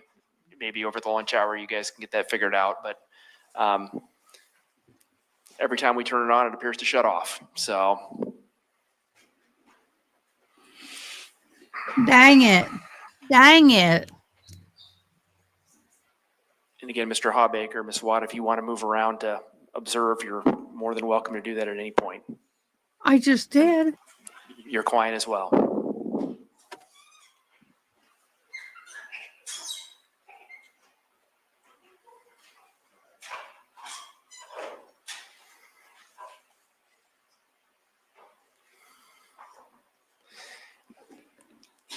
Ladies and gentlemen, can you see that okay?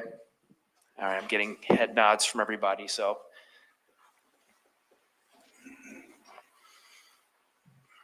Whenever you're ready.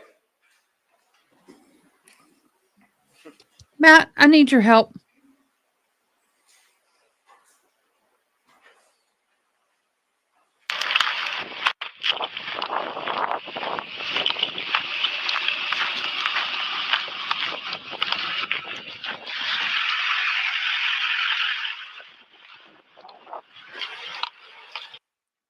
Just for the jury's sake, is that you approaching, and those are the two vehicles that you've described as you approach this residence? Correct.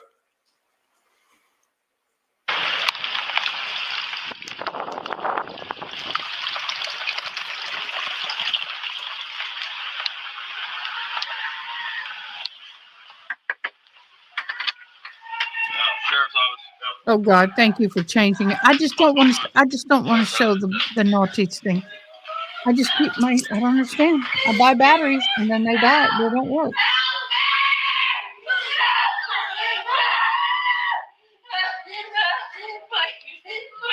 Were you here when this happened? What's up? He just called me. Ma'am. Come talk to me, please. Ma'am. Come talk. They work now. I gotta turn it down. Talk to me. They're on their way. Can you talk about the children that were here? Are those the children that you observe? Yes. Were you able to determine their ages? Yes, the oldest was born in 2010, the middle one was 2012, and the youngest was 2016. Ma'am, what happened?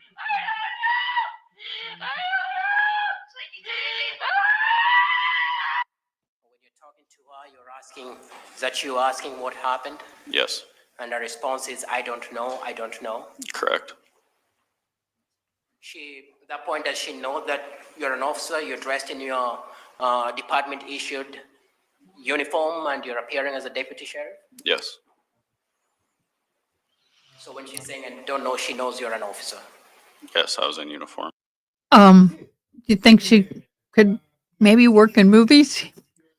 Horror films?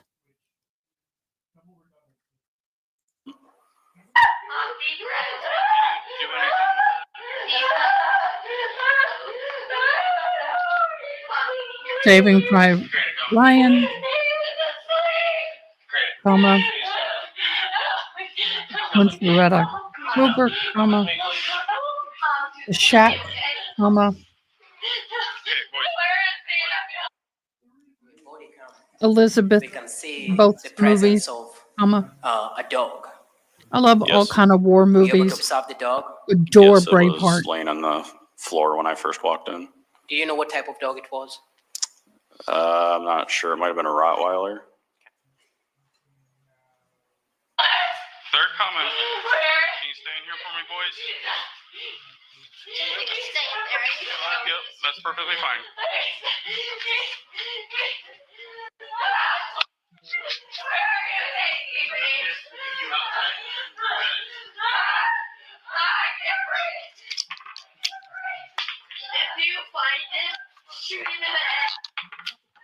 I find who. The person who did it. Okay.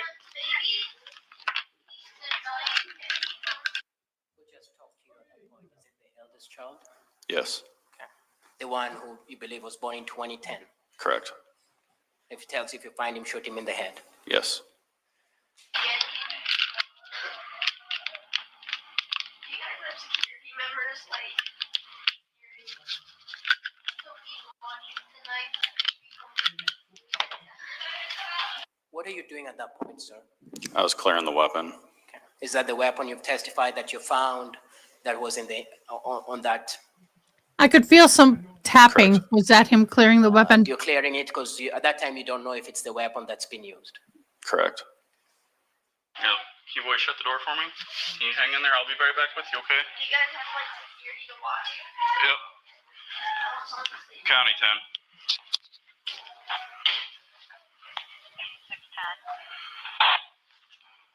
So 1079 is 7 headed this way as well. Yes, he's there almost to your location now. 10-4. I haven't really been able to get any info from anybody on scene here.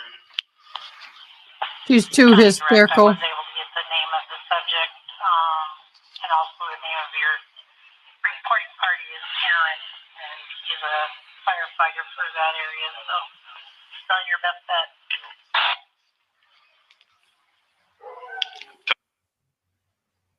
The point you're making observations, you're talking to someone. Can you just tell the jury who you're talking to? It's Tama County Dispatch. Okay. So you are reporting you're there on the scene and well, trying to tell them or relay what you're observing or what's going on. Correct? Correct.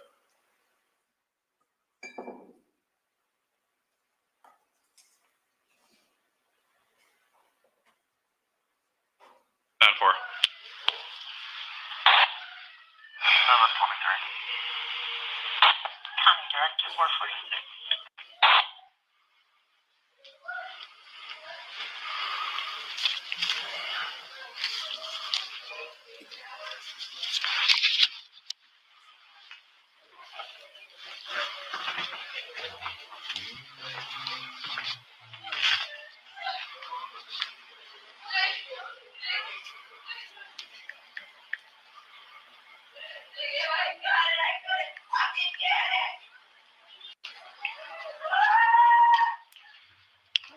County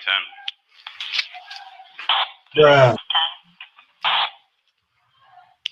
Can you get a hold of the Emmy as well, please? County Direct, do we know the circumstance? You know the dispatch is going, oh, you poor thing, you having to deal with that? Oh my God, we better get people there now. She's so hysterical, she might unalive him.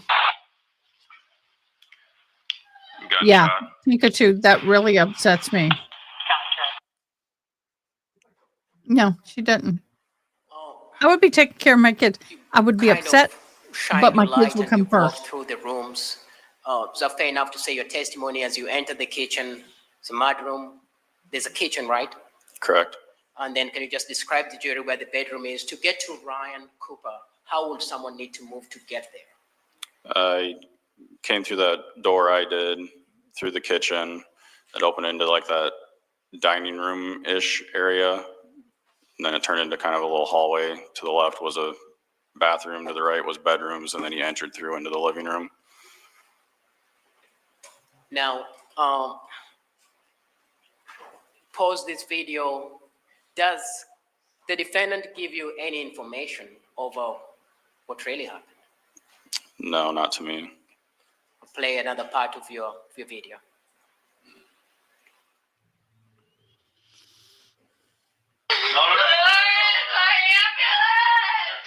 Listen, you need to just sit. Come outside. Yeah, leave that there. Come outside. Can I talk with you? That's a different deputy that we're seeing holding or grabbing onto the defendant. Yes, that's Deputy Foster. And that's Aaron Cooper without the shirt on, as you testified before. Correct.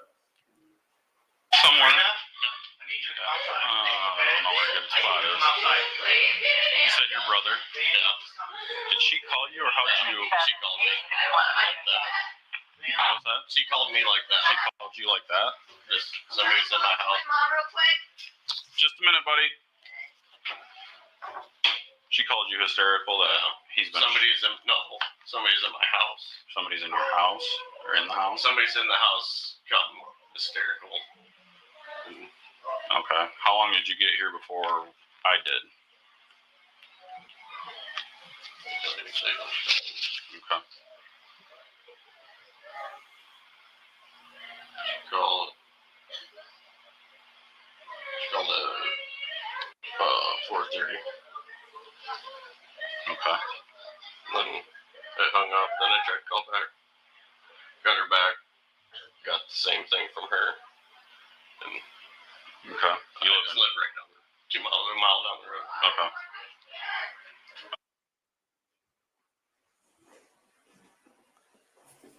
Fair enough to say from what we saw there is, like, turn on the lights.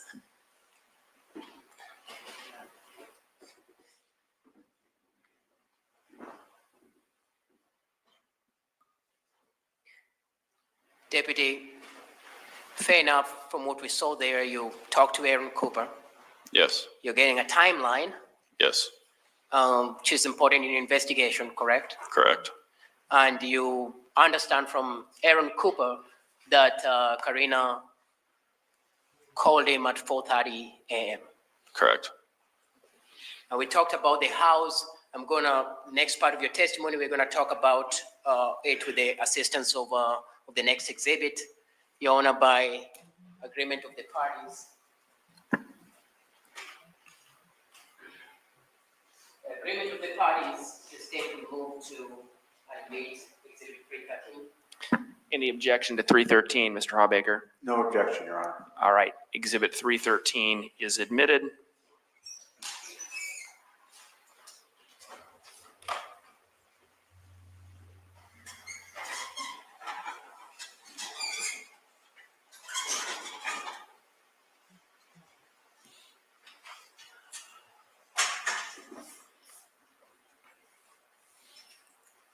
We're gonna move to publish 313.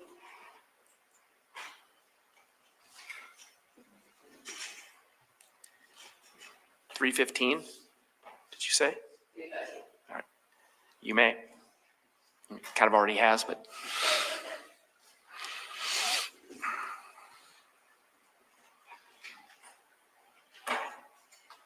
So I'm going to ask you to step down and just assist the jury.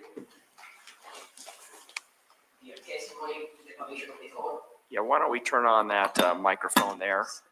There we go.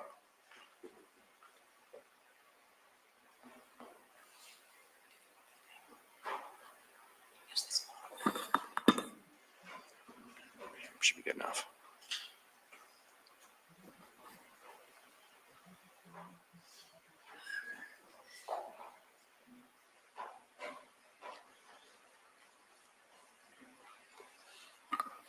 Please use the mic so that we can hear you well, but can you tell the jury as you approach again, the door that you enter and how this house is oriented so that they can have an understanding of where you found and what you do? Okay.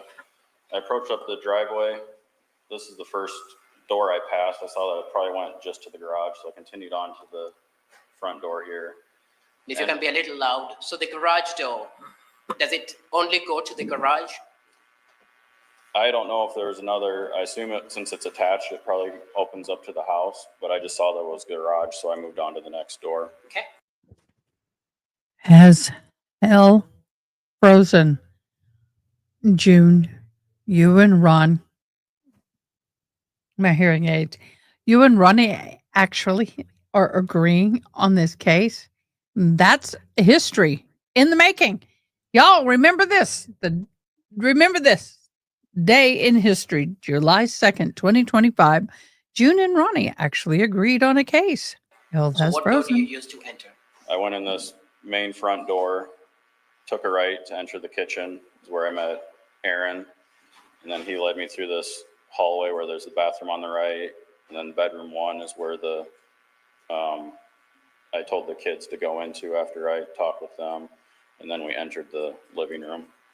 So bedroom one would be the bigger bedroom, fair to say? Yes, And when you enter the living room, where we see that it's labeled Ryan Cooper, that's the recliner that Ryan Cooper was found executed on. yes, There's concrete stairs. Is that the door that you've testified to that there was some blood spattered on that door? yes. Thank you. You can stay.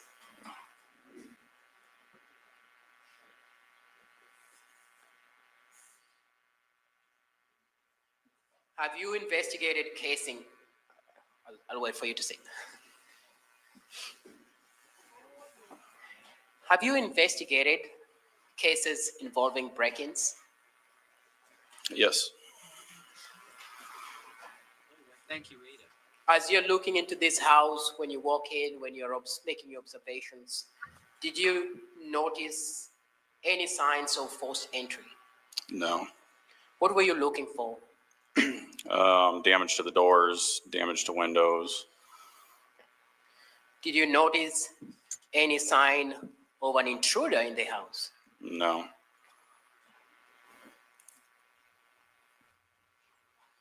Was any furniture in the room in a state of disarray or in a state of like an intruder was in trying to burglarize the house? no,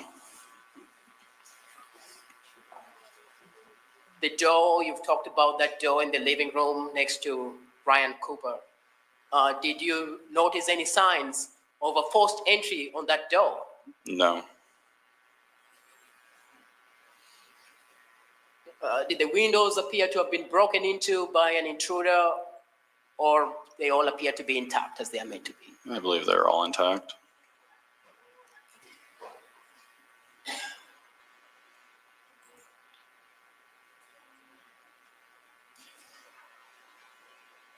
At some point in the process, is Ryan Cooper's body moved to the floor?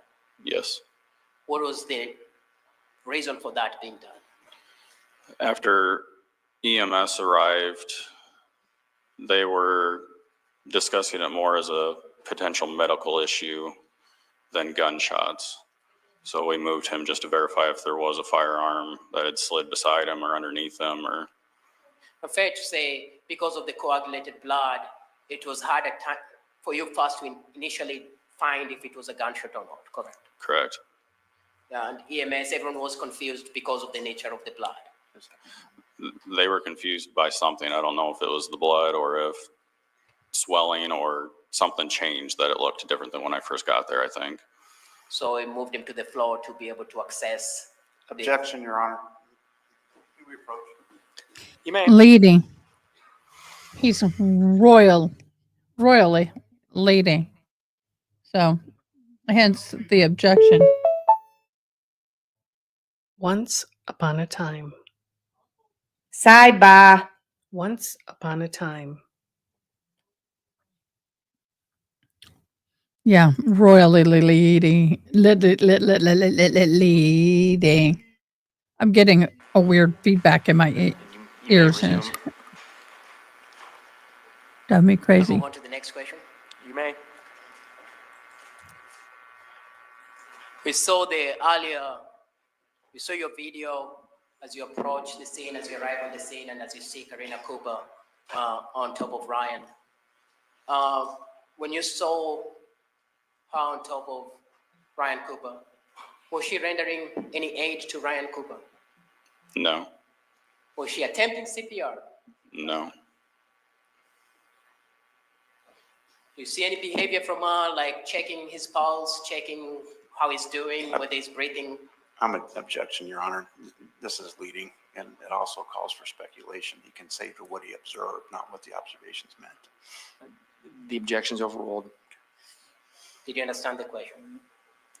yes, I didn't see anything like that from where I was standing. Didn't see her checking his pulse. No,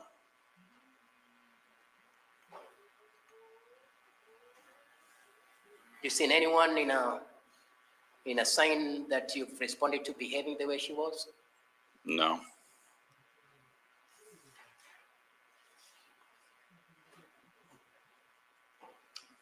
Why do you say that? Objection, Your Honor.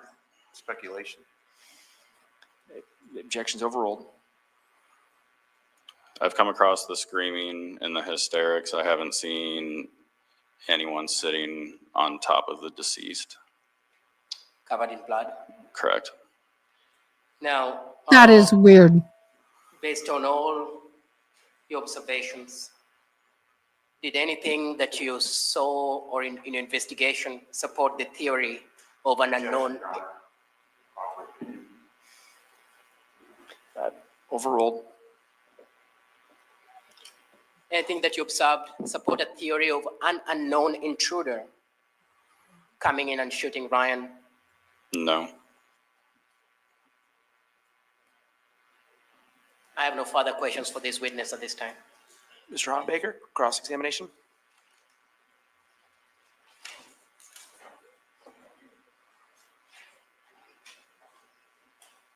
Thank you, Your Honor. I'm just noting the time. We'll go till noon. Okay, thank you. Morning, officer.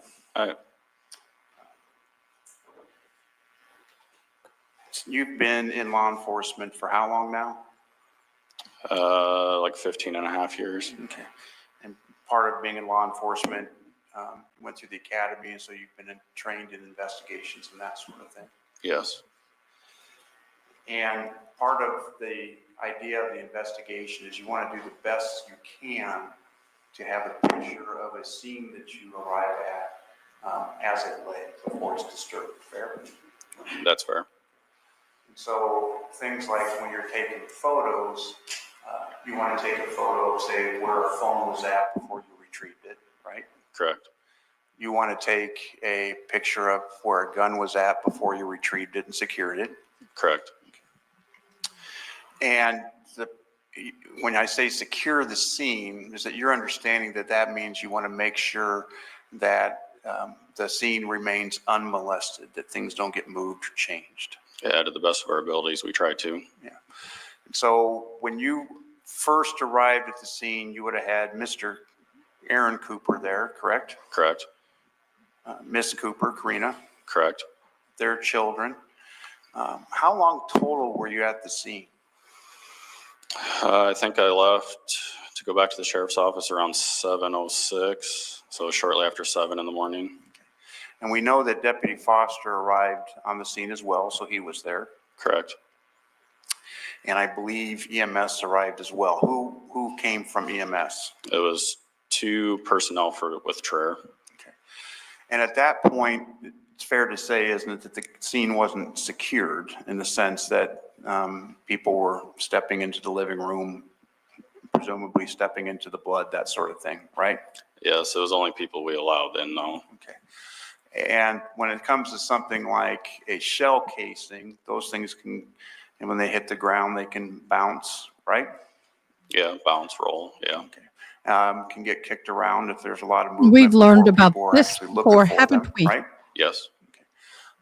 And so there's a number of explanations for the displacement of the shell casing that wouldn't involve somebody picking it up, right? We heard about this in the Boone There are trial. a number of reasons why a shell casing would be moved or come up missing, correct? Yeah, they're not very big. Yeah. I mean, you could fall in a cold air return or something like that, right? Yeah. I think you said maybe at most even the bullet itself would be the size of a pencil or something, right? Yeah, the diameter is. Yeah. And during that time, you had EMS show up. When did you start to take photographs? I think I started as within 4 to 5 minutes of getting on scene. Okay. How were you taking the photographs? With what? A With camera? My department issued work phone. Okay. Did you ever shift to a camera? I didn't know. So you were using that same, for every photo that we saw that you were responsible for, you were taking that on your cell phone? My work phone, yes. Are you aware, were other photos taken by other individuals later that morning? Deputy Foster took some photos. The ones I witnessed him take were with my phone. I assume the state took some. I don't know if other people from my department did or not. Had you been inside this property before, this home? No. So as far as the status of windows locked or unlocked, doors locked or unlocked, this would have been a new experience for you to be at this home, fair? Correct.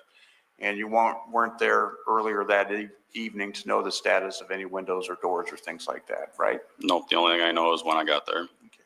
And there can be entry into a structure or home that is, I think the term used, an intruder, even without evidence of somebody having to break something, correct? Correct.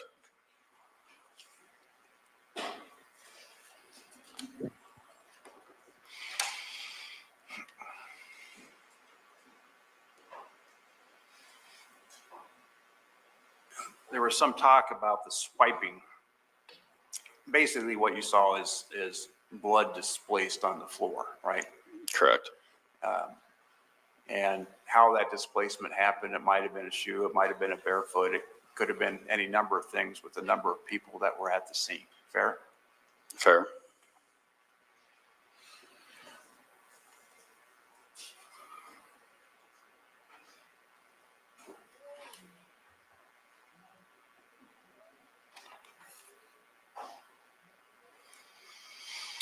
You have no idea, do you, how long it takes for blood to coagulate?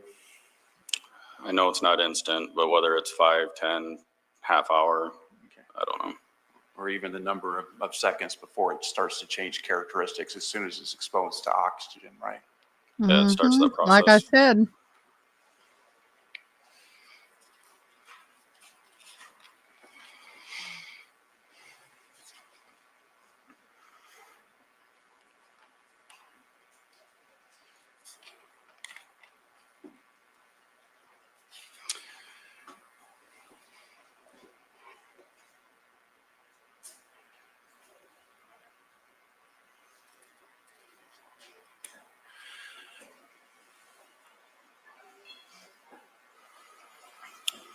You were, I think, part of the execution of some search warrants at the property.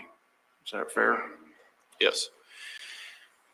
When you were executing those search warrants, did you find a diary or any writings of Miss Cooper?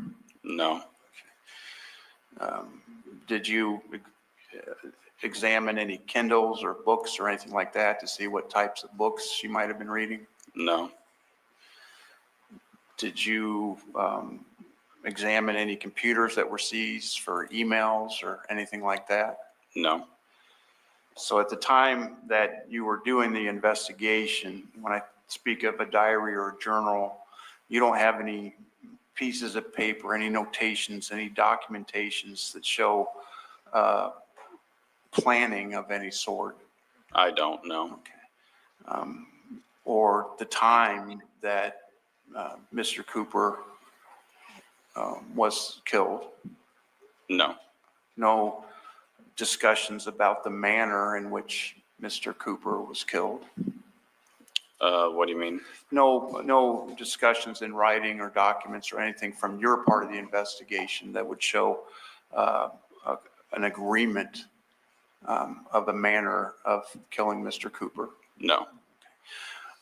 Or discussions of the steps that were taken, in the words of Mr. Kodiaga, about a plot? Is that right?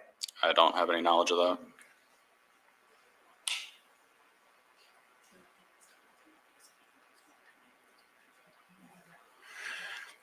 The photos that were taken, I think that was exhibits, kind of the 104 through 115. You remember those? Mr. Kodiaga went through those with you. Do you know what time those were taken? The ones I took were within the first 10 to 15 minutes. The couple that are in there that Deputy Foster took, those were probably closer to an hour afterwards. Do you know which ones those are out of the exhibits that Mr. Deputy Foster took? Yeah.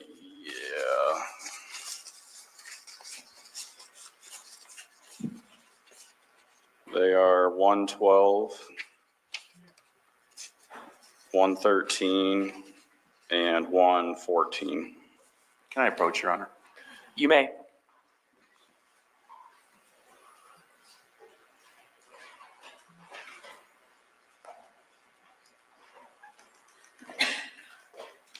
You want all of them or just those three? See the ones you pulled. Okay.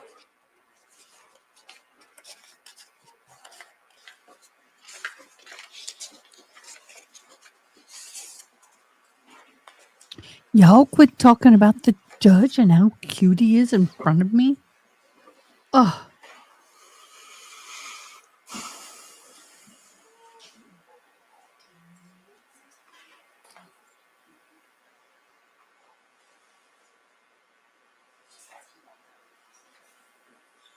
So exhibits 112 through 114, those are taken by Deputy Foster at least an hour after the photos that you took, right? Yeah, somewhere in that. So obviously any coagulation or any drying of blood at that point would be much more aged in those photos. Correct. Can you take a look at State's Exhibit 115, which I think is the last of that group? Yeah.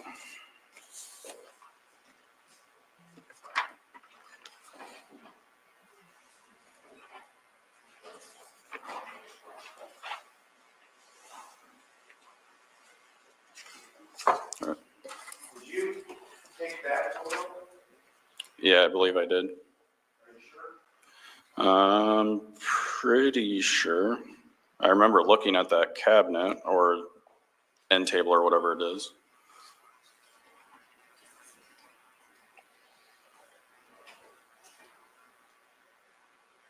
Now, when you okay. Just so you'll know, it takes approximately 1 to 2 minutes for it to start coagulating when it hits oxygen, but temperature can affect it. The warmer it is, the colder it is can affect it. But to visibly see coagulation, you're talking about 10 minutes. To see it, just like when it's sitting on your stand and you barely start seeing it. So she could have been there 10 to 20 minutes photo before on calling phone, 911. is that an iPhone or an Apple product? It's an iPhone. What time did you take the photo in Exhibit 115? I'm not sure. Were you taking photos around 6:21 a.m. as well? I could have been. I'm not sure. If there was you know how photos have kind of timestamps and dates and things like that, right? Yeah. There was nothing malfunctioning about the phone that you were using in that regard, was there? No. So if the timestamp and date reflected that date and 6:21 in the morning, you wouldn't have a reason to quibble with that, would you? No, the phone timestamp would be accurate. It was an ongoing investigation and you didn't leave the scene till roughly 7 o'clock or something. Correct.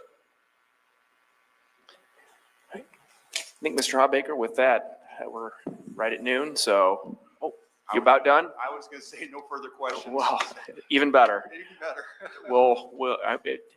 How much do you have? Okay, let's just finish this witness then. So, go ahead, Mr. Kodiaga. Thank you, Judge.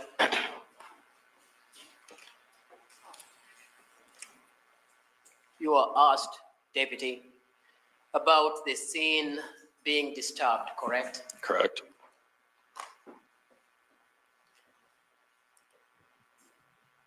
What actions did you take to ensure that the scene was not disturbed? We only allowed in personnel that we deemed essential, which would be the EMS and the investigator from the medical examiner's office. We tried to avoid stepping on the blood. We tried to avoid moving anything as much as possible. We did decide to move Ryan, obviously. And why is it important not to disturb the scene? Because once it's disturbed, you can't undisturb it. Sometimes it helps to, if a scene is being disturbed, the evidence gets destroyed or gets misplaced, correct? Correct.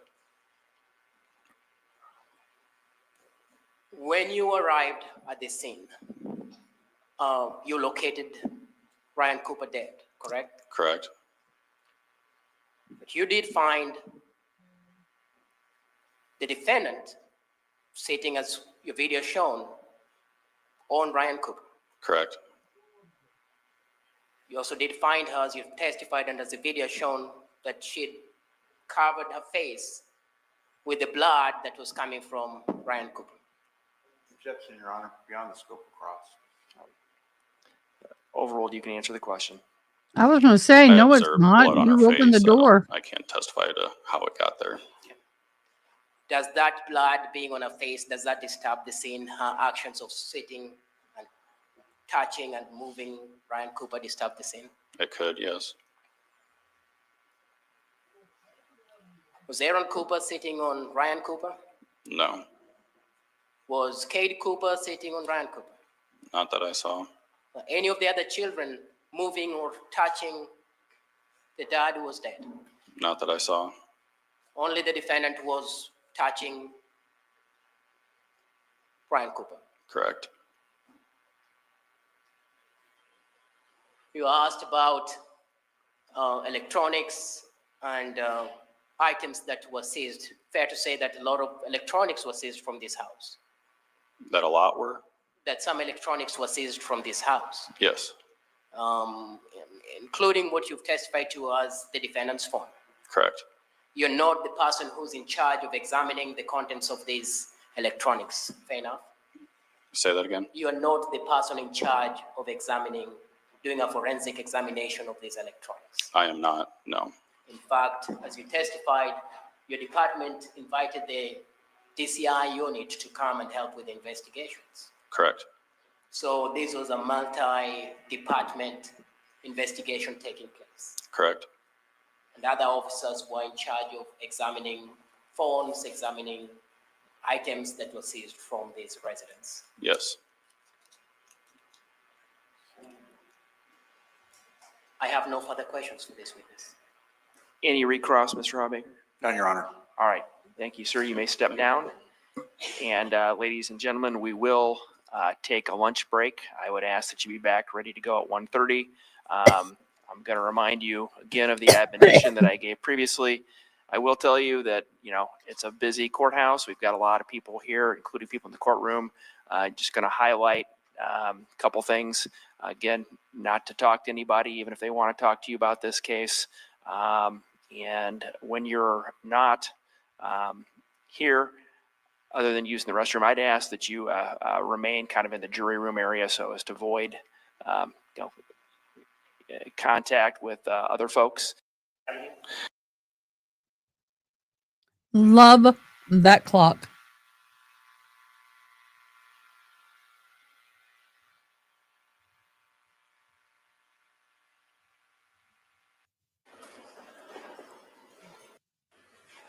Hey, go ahead and have a seat, everybody.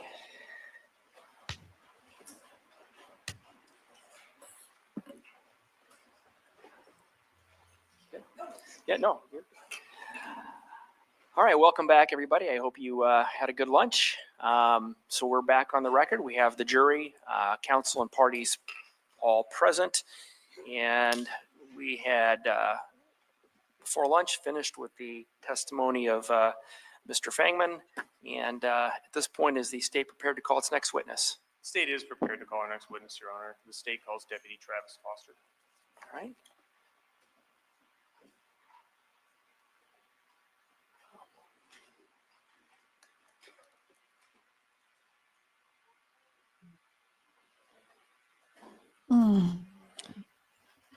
Good afternoon, Mr. Foster. You can come on up and have a seat to my far left, if you would, sir.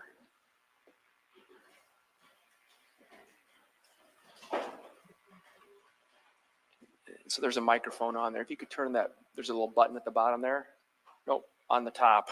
This is it. There you go. Yep, you can adjust that however you'd like, sir. All right. Deputy Foster, I'm going to go ahead and swear you in. Please raise your right hand. Sir, do you swear or affirm that the testimony you'll be giving in these proceedings will be the truth? Yes. All right, and then for the record, can you please provide us with your first and last name and spell them? Travis Foster, Travis, Foster. Thank you. Mr. Ringel, you may begin. Thank you, Judge. Deputy Foster, how are you employed?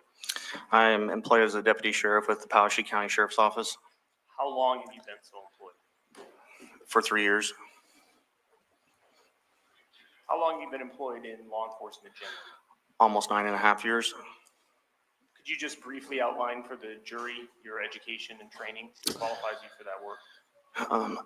My formal He does. education. That's I have where a you're AA right, degree Samuel in L. liberal arts Jackson. and Yep. an AAS degree in criminal justice from Indian Hills Community College.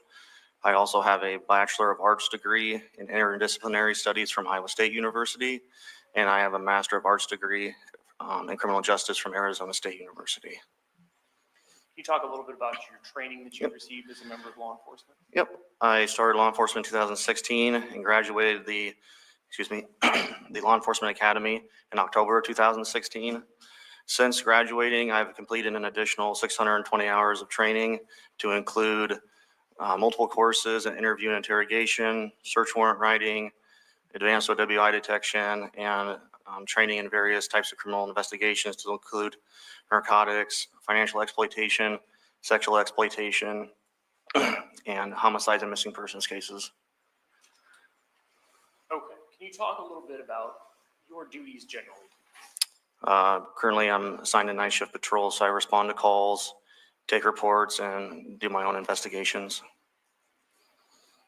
Investigations into what types of cases? Sexual abuse, financial exploitation, theft, burglary, other various types of OWI investigations as well.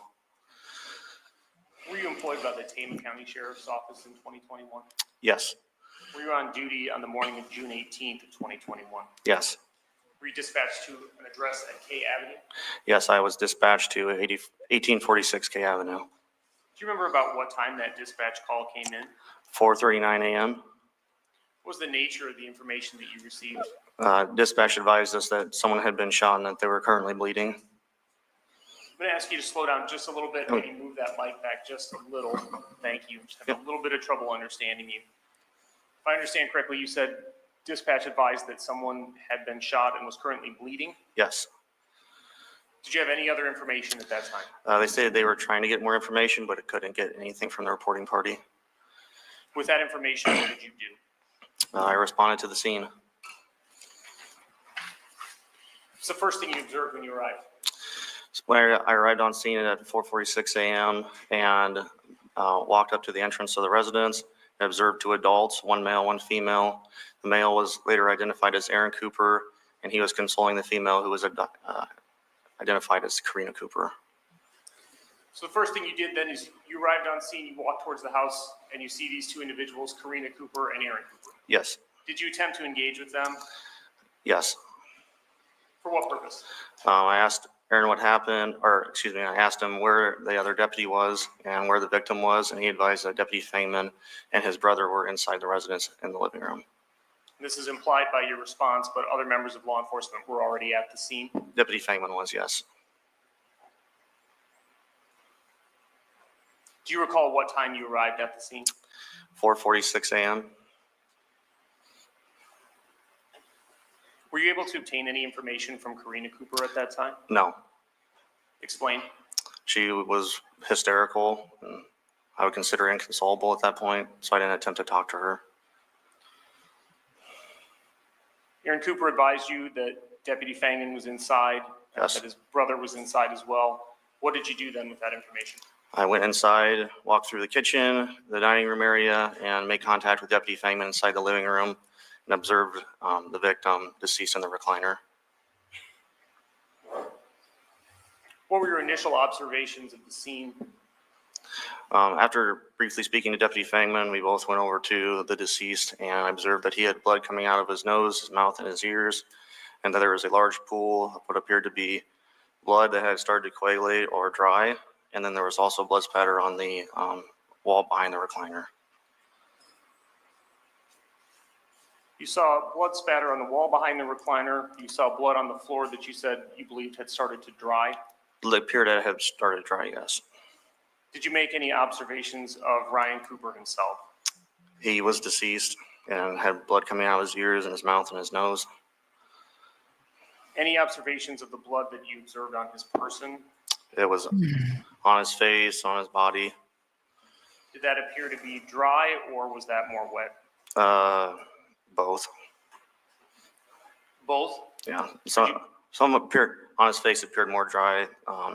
Other parts of his body appeared to be more wet. What are your duties then at that time? So you've entered this residence, you believe that Ryan Cooper is deceased. What are your duties at the time? What are you attempting to do? Determine what had happened, and we also called for our supervisor, who was the sheriff, and called for the medical examiner's office to be dispatched to the scene. At this point, you have no information from the parties on scene essentially as to what had happened. Is that correct? That's true. Were you able then to determine just by looking at Ryan Cooper what had occurred? No. Can you explain that, please? Well, there was a lot of blood on the floor and blood on his face, and our initial reports that he had been shot. However, by just briefly looking at him at that point, I wasn't able to locate any gunshot wounds or exit wounds, and we weren't able to locate any other holes in the walls or anything that would indicate he had been shot. Did you have information that someone may have been in the house or that dispatch had advised that someone may be in the house? Yes, so the reporting party had also said someone was in the house, yes. Did that prompt any action on your part? After going to the body and briefly observing it, I went outside and attempted to speak to Aaron and Karina again. You stated that you went in the house. I'll talk to you in a moment about the route that you took to get into the house. In moving through the house, both initial entry and then moving through to the living room, as you stated, did you observe any signs of forced entry? No. What would you be looking for when you're looking for signs of forced entry? Well, the door frame to be busted, broken glass, or possibly pry marks showing that someone had tried to gain entry. Were you able to look at other potential points of entry, such as windows? Yes, there is a window in the living room directly adjacent to where Ryan was in the recliner. There was also a door in the living room. Any signs of forced entry? No.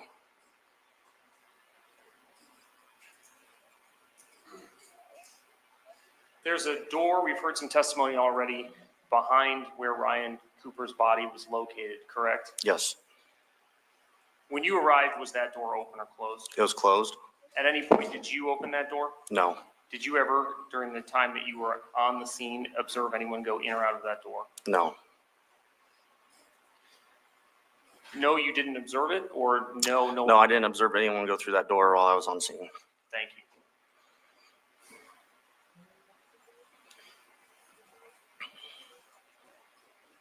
Judge, may I approach the witness briefly?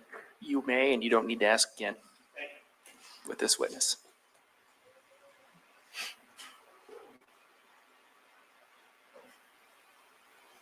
I'm showing you what's been marked as State's Exhibit 313. Do you recognize what this is? It's a layout of the house. And that's that address at K Avenue that you responded to? Yes, sir. I'm going to ask you to step down with the court's permission. I'll hand you a pointer. If you could just show the jury the route that you took to enter the home and ultimately where you located Ryan Cooper's body. Yep.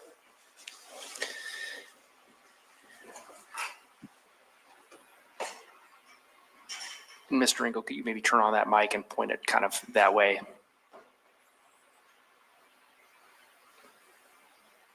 Perfect.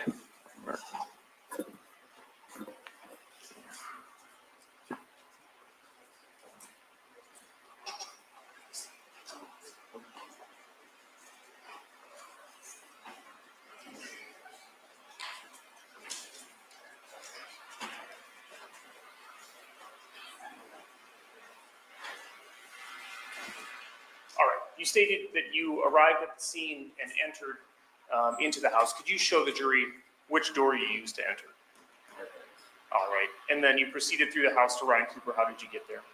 So, I entered the door here. There's a mudroom. Wow, really? Stairs go to the kitchen, the hallway, or dining room area here.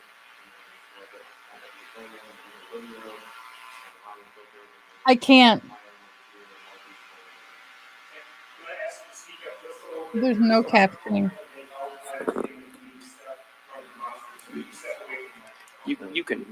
You can move that whole like this. No. Oh, okay. All right, thank you. Can you get on the mic, attorney? The jury where that door is that's behind No, the body. Tickatude. And you showed us that you went in through that mud room. No, and around through you can't keep your opinions to yourself. You got to share. That's the rule. through the hallway and into the living room. Once you go into that, Got to share. what's marked there is the mudroom door and into the kitchen. Is there any other way, once you're in the house, to get through to where Ryan Cooper is, or must you follow that route that you just showed us? Unless you open this door right here, that's the only route to go. Were you able to determine, and I know some of those are marked on there, but the other rooms that are adjacent or right there on that hallway, could you point those out? What were those when you were there at the scene? What did you observe? The bedrooms had both doors open to either bedroom as I walked by them. And also in that hallway, there's a bathroom off that hallway, is that correct? I believe so. And then there's something marked on there, stairs that lead to the second floor. Based on your familiarity with the scene, were you able to determine what those stairs are and where they lead to? No, I just observed the stairs. I'm assuming they led upstairs, but I never went up there. So based on your testimony, is it fair to say if you enter through that mudroom door, the only way to get to Ryan Cooper is to pass by that hallway, which includes the bathroom, the two bedrooms, and the stairs? Yes. All right, thank you.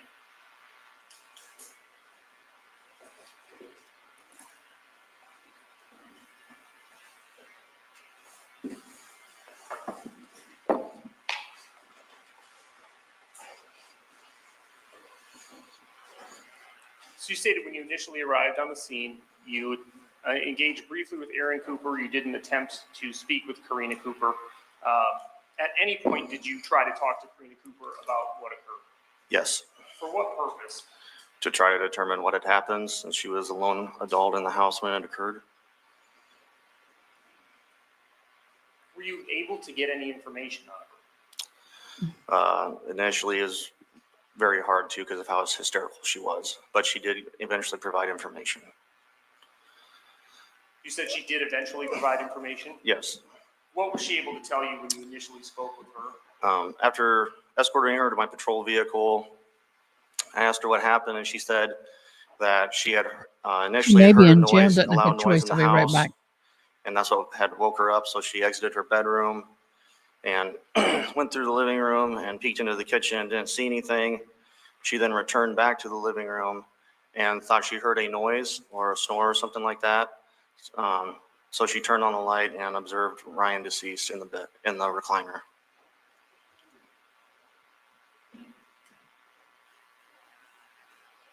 Did you ask her if she heard or saw anyone else in the house? Yes. Did she provide any information? Initially, she screamed that, "What if they are here?" and didn't provide an actual answer.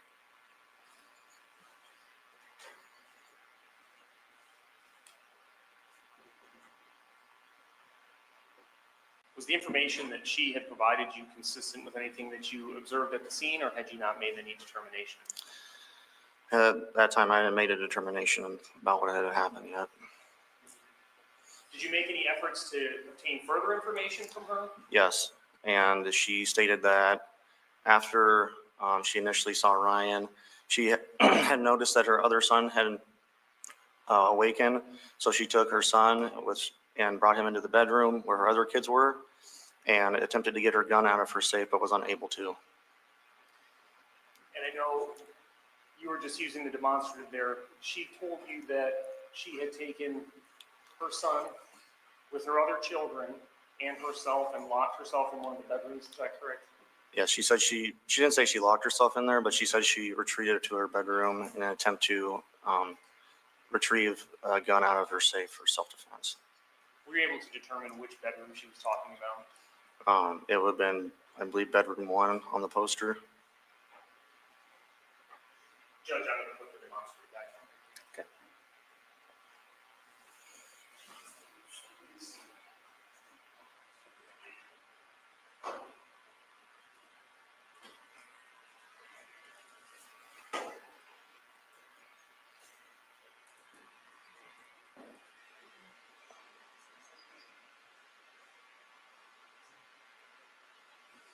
Everybody on your side good? Okay. All right. Based on the information she provided you, is your understanding that she retreated with her children to bedroom number 1? Yes. You said she provided you some information about a gun safe. What did she tell you about that gun safe? She stated she wasn't able to get inside of it when she attempted to, when she retreated into the bedroom.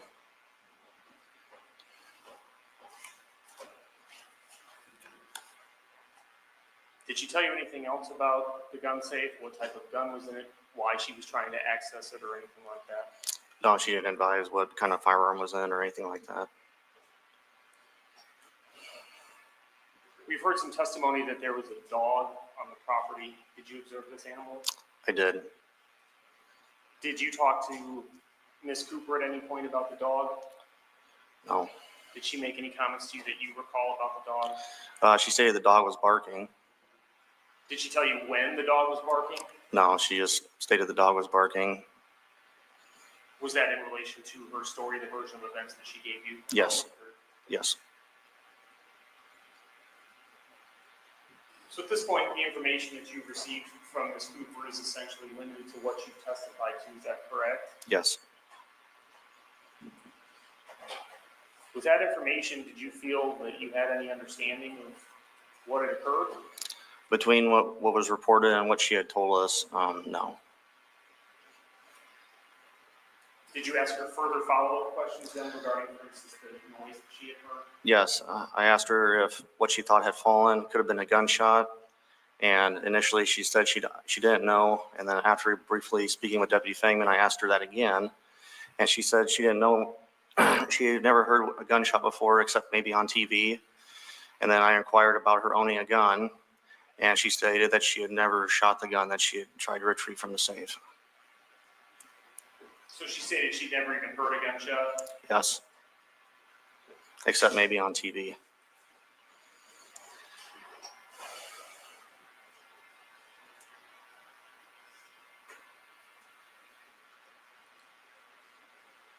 Were you able to locate the safe that she had referenced? Ultimately, yes, in the bedroom. In that same bedroom, number 1? Yes. She had told you that she had attempted to open it but was unable to do so? Yes.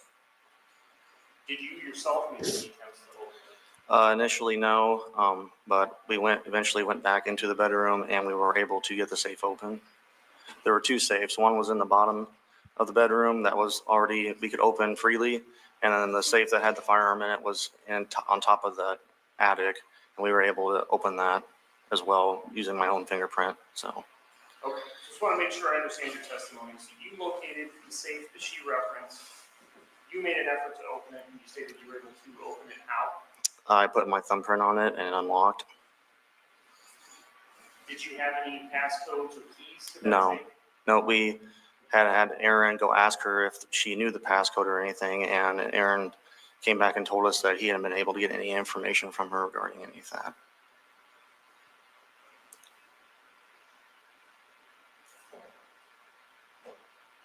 Is this a safe that you had ever seen before or had any access to? No.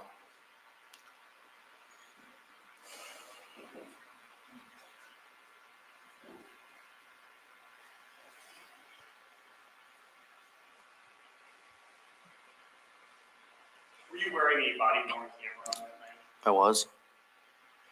And have you had an opportunity to review your body-worn camera? Yes. Did that fairly and accurately capture the scene and the interactions that you had on June 18th, 2021? I wonder when inmates pass on D row and they have long hair, do they cut it off and donate it to Locks of Love? It did. And if not, why not? They ain't going to be needing it. Judge, at this time, and I believe by stipulation of the parties, the state would move to admit some portions of that body cam marked as State's Exhibit. Mr. Rob Baker? No objection, Your Honor.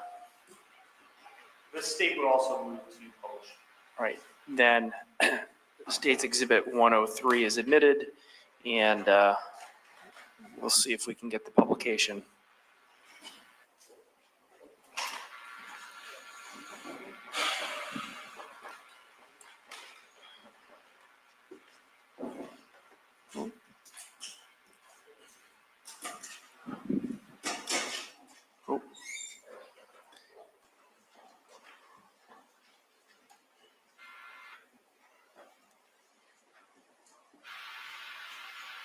Okay.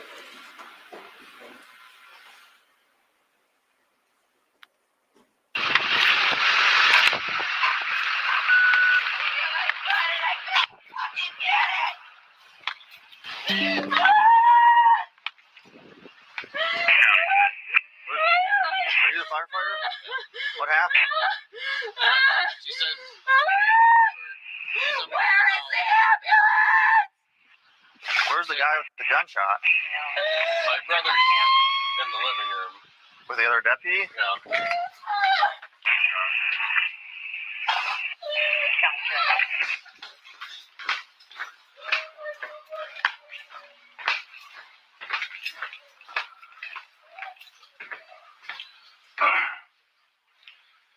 Haven't had a chance to talk to them for obvious reasons. There's a handgun here.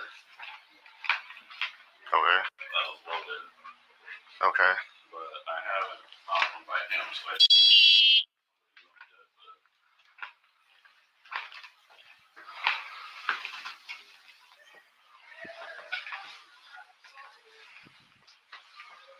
I don't know if you saw her, but she was literally on top of him when I came in here. She's hysterical. I'm assuming he's what? That's the wife. I think so. There's 3 kids in the bedroom with the door shut. Okay.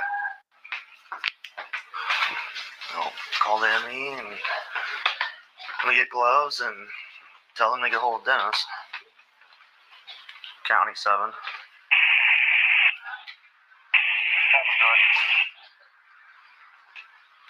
Get a hold of the ME's office. Also advise 86-1. We have 1 deceased male. Yep, we already been instructed to. Did you already tell him that? Okay.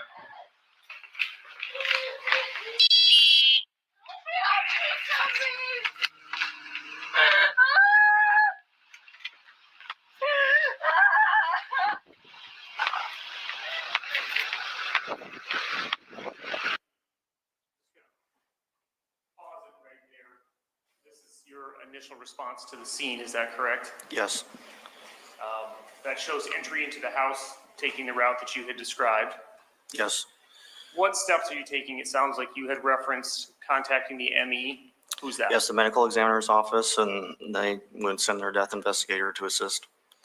Is that standard protocol? Yes. In instances where you're dealing with a dead body? Yes. And then you talked about getting a hold of Dennis as well. Yes, he was, excuse me, he was the sheriff and our supervisor. And again, that's standard protocol. Yes.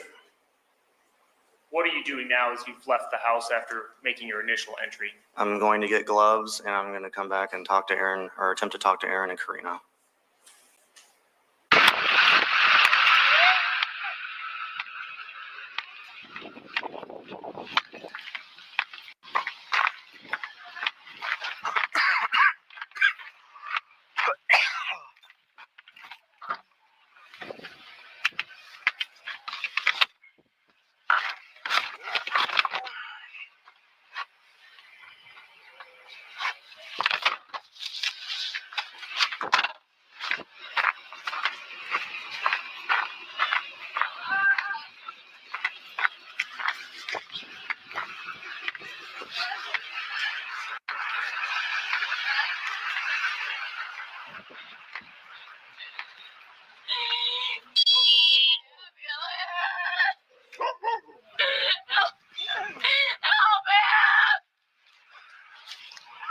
Why don't put her in your Why is somebody help me now? Put her in your truck. The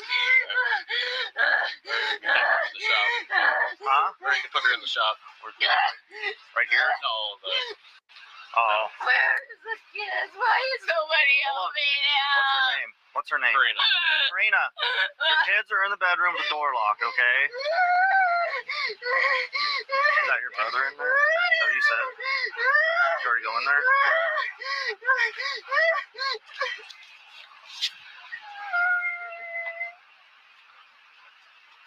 Yeah. Does he have any problems? Mental health problems or anything? No. What'd you find? Huh? What'd you find? I couldn't see much. Yeah, But they're because that portion's kind of hard to hear. Couldn't quite hear, but it sounded like you were asking if Ryan Cooper had any medical problems. Is that correct? Medical or mental health problems, yes. Why were you asking those questions? Just in case if it was end up being a suicide. And that conversation took place in the presence of Ms. Cooper, is that correct? Yes. Did she respond in any way to any of the questions that you were asking at that point? No.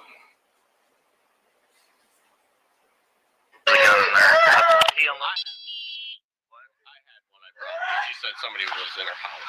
Okay. Wait, The one sitting up here?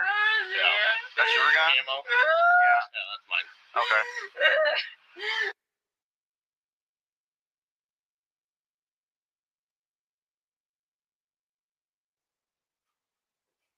And that final portion of the conversation, again, was a little bit hard to hear. What was the conversation you were having with Aaron Cooper at that point? Aaron, I said we had found a firearm inside, and Aaron advised me that he had brought a firearm with him because Karina had told him someone was inside and that the firearm inside was his. All right, I think you had testified previously then that you had moved Karina to your patrol vehicle and then attempted to get further information from her, is that correct? Yes. And that was captured by your body-worn camera? Yes.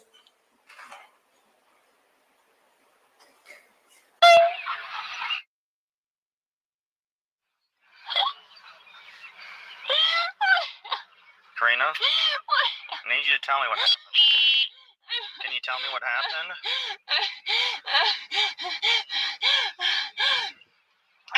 There was a loud noise. I thought something fell. Something always falls down in this house. Okay. And then what happened? I got up and I peeked in the living room and then I went to the kitchen. Okay. There was nothing fell. I Okay. didn't find anything. And then I heard him snore or some weird. Can you put them in your truck? No, I want my kid. Well, I'm right. We need it. I want my baby. They're right there, okay? They're in your brother's truck, okay? Did you see anybody else in the house?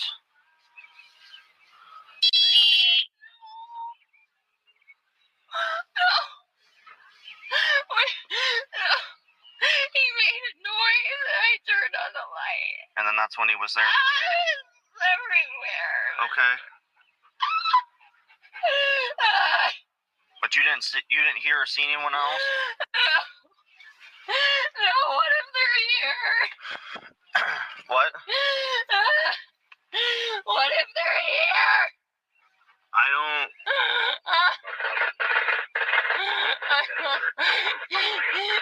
Kids are safe, okay? You're safe. All right? I couldn't get my fucking gun out of the safe. You couldn't get your gun out of his face? Kane woke up and I put him in the bedroom with the other kids and I told him to stay and I couldn't get the safe open to get my gun. I thought he was in the house. Okay. I couldn't do anything. It's okay, all right? But you didn't actually see anybody? No. Okay. So did he do that to himself? No way. No fucking way. Okay. No. No. Somebody's here. Somebody has to be here. I'm so scared. I'm not here to get my kid.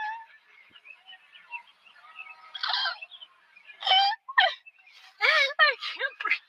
It's okay. I'm right here, okay? I can't breathe. Sorry, for some reason I'm off because I turned my ears off. I'm frustrated.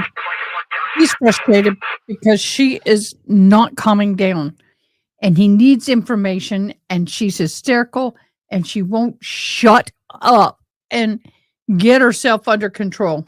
I'm right here for you, okay? She posted a reward.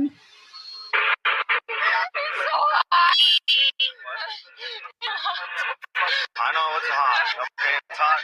everywhere. Let's take a little break. This was Ryan Cooper, Karina Cooper.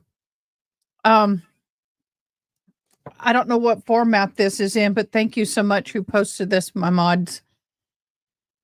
October 2021. Thank you. Doesn't seem enough for all the shares post and posting his poster, and to everyone who worked so hard to get this reward together. Michelle for all the long hours and legwork, and with Crime Stoppers, Heather for the miles put on to make sure Ryan is seen. My husband has a tribe, a huge one, and we are all grieving.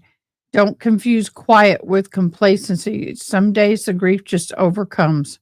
So offer a hug, a squeeze of a shoulder, some kindness. A hole has been left in our lives, and we will never stop fighting for answers. God bless all of you for the prayer support, and most of all, saying Ryan's name, asking for assistance. $17,000 reward for information, bringing closure to this incident.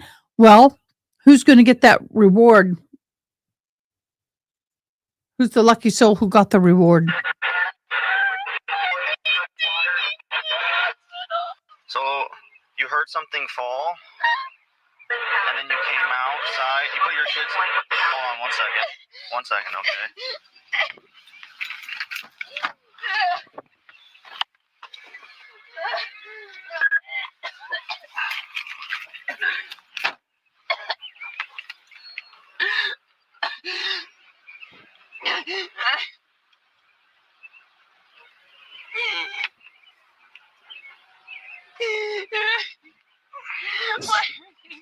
All right.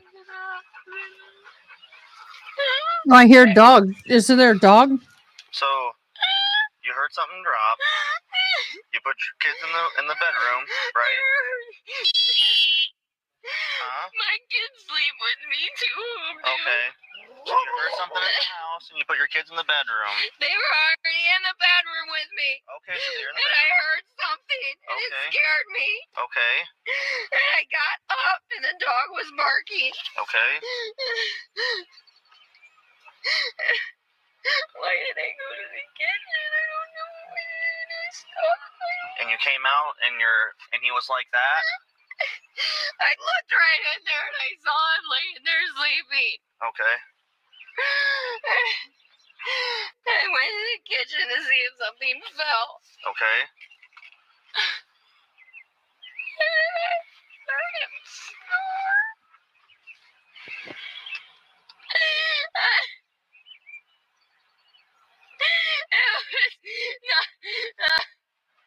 He was breathing. He snored.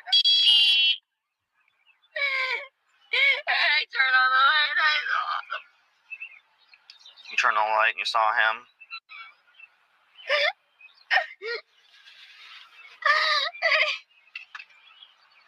He won't wake up.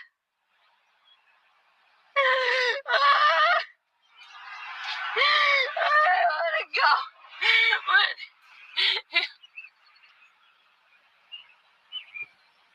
I need my kids. The kids are in the truck, okay? Would you rather go stay Somebody with your needs to be with them. Okay, they don't know what's happened yet. They don't want to see you quite yet, because then they're going to have to explain yourself, and I don't think they're ready for that yet. What do I do? What do I do? Hey, listen. Help me. We're here, okay? I'm here for you. All right, I'm here for you. All right? We just got to figure out what happened first, okay?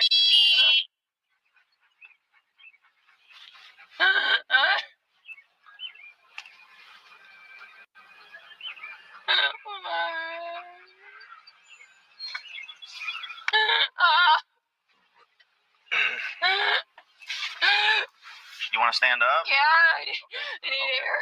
Okay. Okay. Just take a seat, all right?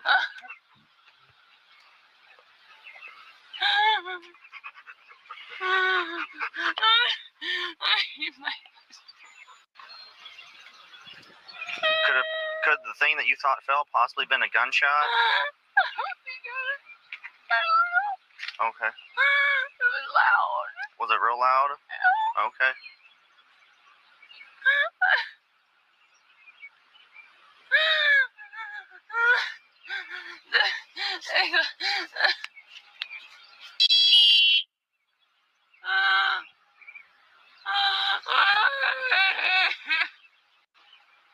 Oh my God. Karina, sit up. Karina. I can't. Oh my God. Ma'am, here. Give me your hand. I can't. I know. Listen, I'm sorry. I can't. Okay. Just take a deep breath in. Deep breath out, okay? I'm so... Deep breath in. I can't. All right, well, I'm here for you. Hey, control your breathing, okay? Control your breathing, all right? Somebody needs to be with my kids. Your kids don't want to see you. You have blood all over you. I need somebody to come get my kids. Okay, we will work on that, but we got to try to figure out what happened first, okay? They need somebody with them. Your brother's with them. Okay.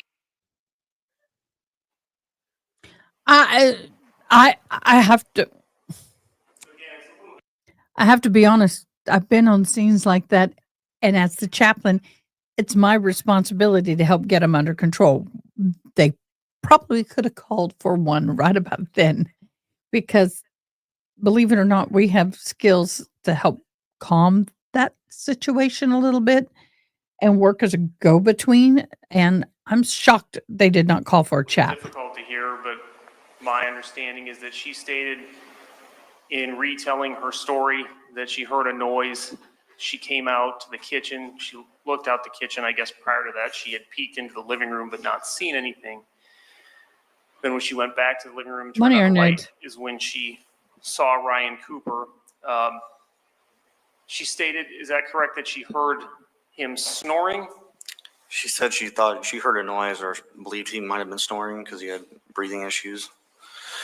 And she mentioned that a couple of times on your body cam, is that correct? Yes. Did she ever talk to you about attempting, considering that he was snoring, to render CPR or otherwise render any kind of aid? No. She didn't talk to you about that, or she didn't say that she did that? She didn't talk to me about rendering any kind of aid. Were you aware of any efforts made by Karina Cooper to provide any aid to Ryan Cooper? Not to my knowledge, no.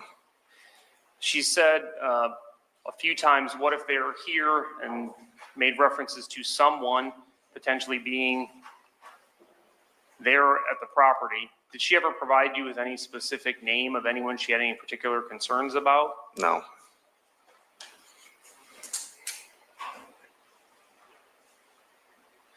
Did you find her to be particularly forthcoming with information? Due to her emotional state, no.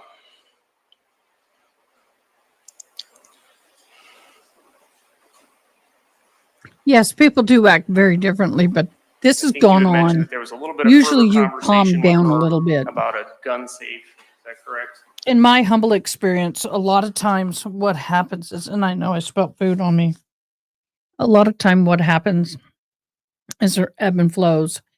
They're really big, they come down, they come big, and they come down, and then they kind of ripple it off, and then eventually they balance out.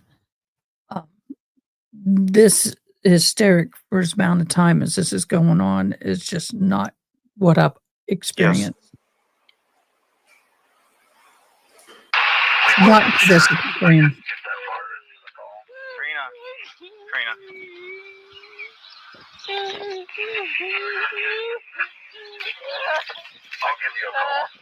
This is highly unusual to be going on that long. Karina, I need you to sit up. Karina. Karina, I need you to sit up, okay? So we got to figure out what happened, okay? The loud thump, do you think it was a gunshot or not?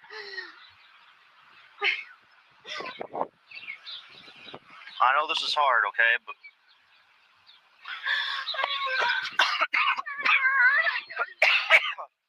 What? I don't know that I've ever heard a gunshot. TV? Yeah, maybe. I don't know. Well, you said you have a gun. I've never even shot it. Oh, okay. Well, I didn't know that. All right. Here, buddy. Poor dog. He's hot and confused.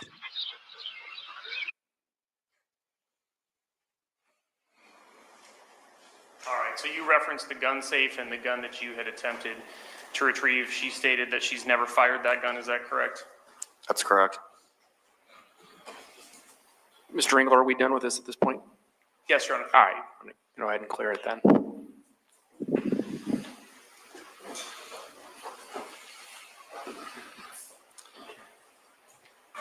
You outlined your experience in law enforcement.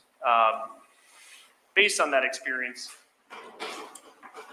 have you reported to scenes or spent time with individuals who either they themselves have suffered from trauma or viewed traumatic events? Yes, I've Yes. responded to serious traffic accidents, other suicides, medical events such as CPR, or serious farming accidents where someone was either seriously hurt or killed. And there were other family members present or who witnessed the state of the individual who had been injured or needed medical assistance? Yes. Have you ever seen anyone react the way that Ms. Cooper was acting? No. Please explain. I've never seen someone's emotional state almost completely inhibit them from providing pertinent information to law enforcement. Thank you. I have no further questions. Mr. Hotbaker, cross-examination. Thank you, Your Honor. Deputy, what time of day was this? In the morning, early morning. Early morning. Yes, sir. And it's fair to say that she was, I think you said inconsolable or hysterical, right? Yes, correct. In some respects, it's understandable given the condition of her husband, correct? Yes, absolutely. Let me ask you about, it's like State's Exhibit 313.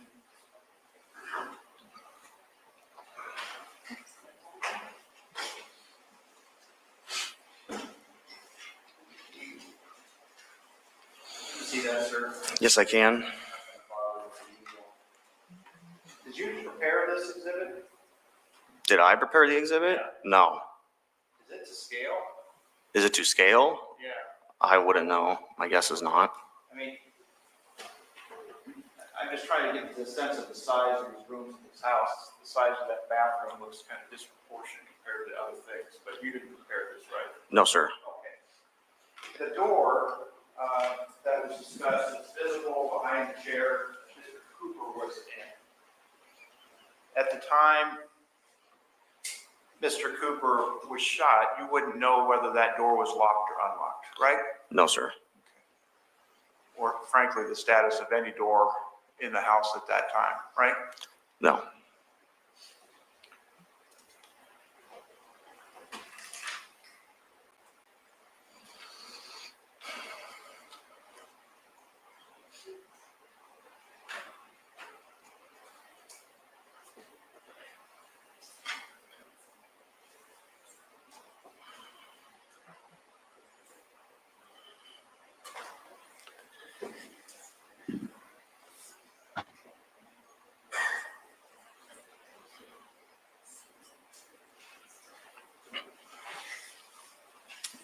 In your experience, obviously you've had to respond to some traumatic events, car accidents, that sort of thing. Yes, sir. And in this case, Aaron Cooper, the brother of the deceased, seemed pretty calm. Yes, I would say he was in shock. Yeah. And so how that presents or how people present can vary along a spectrum. Yes. Yes, it can. Yep. I mean, an individual's reaction to trauma is very unique, right? Yes, sir. Nothing further. Thank you. Mr. Engel, any further questions? Just briefly, you stated that you believed Aaron Cooper was in shock. What makes you say that? Just his demeanor and the look on his face when I arrived on scene. After he also had told me he had been inside. So just the totality of the circumstances. Can you explain what you mean? Well, first, I suppose, do you have any training dealing with individuals who are in shock? A little bit, I guess. And be careful how you answer that, my dear. What do you mean? I'm just saying he's really taken back by what he had seen and what had occurred that day. And based on that, that's what you believe explains his demeanor? That he was very calm, and some people, when they see something traumatic, they have different responses, and him being calm and not really saying a whole lot, that's a typical response for someone who's seen something traumatic, especially a loved one that's deceased at the time. The defense was asking you, people respond differently to trauma. You've certainly been to a lot of traumatic scenes and traumatic events and dealt with and talked to individuals who have experienced and seen those things. Nonetheless, you stated you've never had an instance where somebody was not able to provide any helpful information in a similar fashion to Ms. Cooper? Yes. Nothing further, Your Honor. Any recross?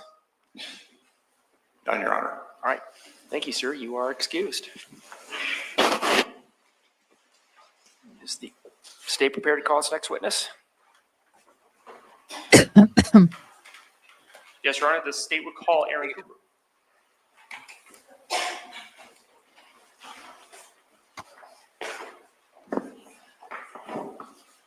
Yeah, me too, babe. Me too. Hey, Ticketoo. I have never seen this behavior either. And I've been on red room, self-harm scenes, car scenes, fire scenes, heart attack scenes, accidental scenes. I've done a lot of notification and next of kins. I've never seen anything like that. Never have I seen anything. I'm sitting here, can't get comfortable, and I forget I have my heating pad down here.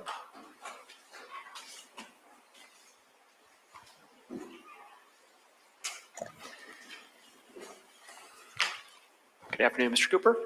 Yeah, you can take a seat to my far left if you would, sir.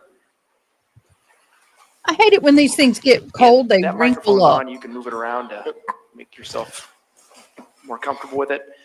Sir, I'm going to go ahead and swear you in if you raise your right hand. Mr. Cooper, do you swear or affirm, sir, that the testimony you'll be giving in these proceedings will be the truth? Yes. Okay. And Mr. Cooper, if you can please just start off by giving me your first name and your last name and spelling them. Aaron Cooper, AARON, COOPER. All right. Thank you, sir. Mr. Ringel? Thank you, Judge. Mr. Cooper, how are you? Good. Mr. Cooper, could you explain for the jury what it is that you do for work? Farm, crop, and cattle. How long have you been doing that? As long as I Rancher. could or have been able to. Okay. That's going to feel good Essentially on my since you were back. able? Yep. Okay. Born and raised. Family business? Own and raised. Was your father a farmer? Yep. Was your mom involved in that business as well? Yes, for bookkeeping. Bookkeeping? Once a farmer, one farmer Where's and the the one property farmer in the that family. farm You're all property? farmers in the family. The main farm, is that what you're asking? Where I currently live. Okay. And is that in or around Traer, Iowa? Yeah. You married, sir? Yes. And do you have any children? 3. What are your children's names?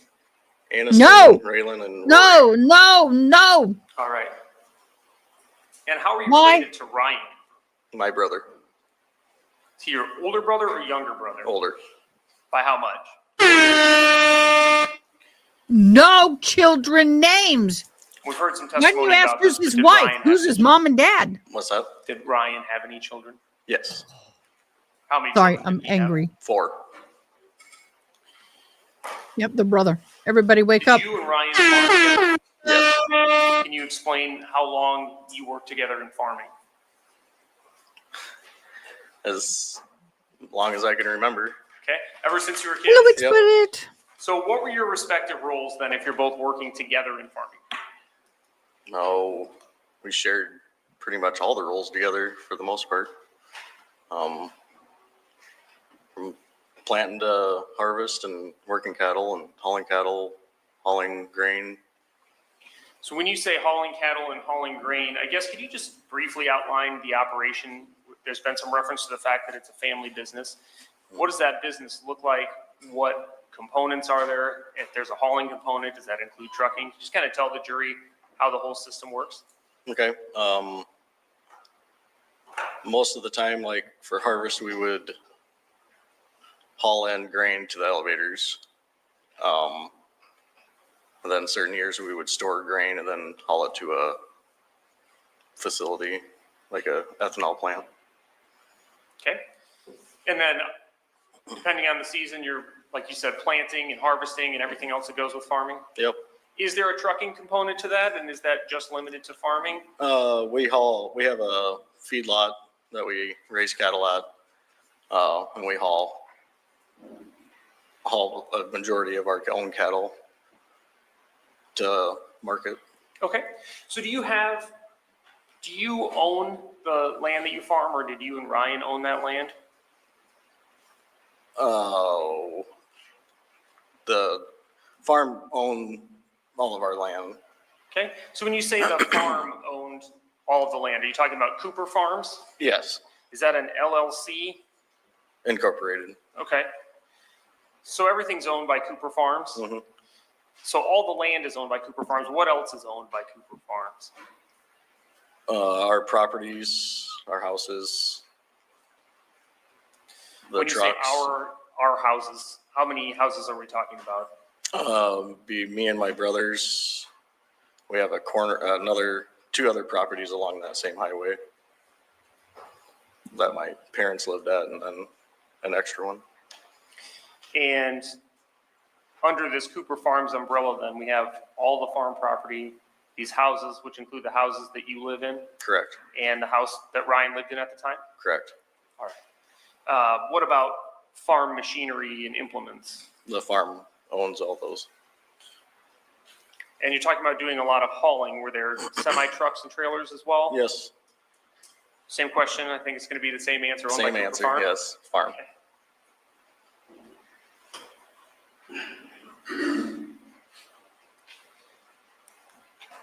So is there any other work that you're doing in addition to farming? No.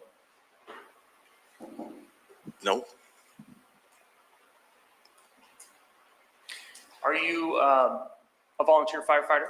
Yes. How long have you been doing that? Since 2018. And what are your duties as a volunteer firefighter? Any duty that's required. Okay, such as? Running accident scenes to house fires to medical lift assists. Yep. So I want to talk to you about the summer of 2021. Where were you living at that time? At my current home on the main farm. How close was that to the house that Ryan and Karina Cooper were living in? Probably a mile and a half. And that's where you were living in June of 2021? Yes. Could you describe, you've already talked about the fact that you had children, Ryan and Karina had some children, you're living nearby one another, obviously your family. Mm-hmm. What's the relationship like between the two families? Oh, I would say normal. Holidays, birthdays, get-togethers. Okay, so the families would see each other with some frequency? Yeah. And you said holidays and birthdays, Mhm. pretty standard? Yep. What was your relationship with Ryan? He was my brother. I guess I don't understand the question. So you're working with him, how often are you seeing him? Regularly. Okay. Were you guys pretty close?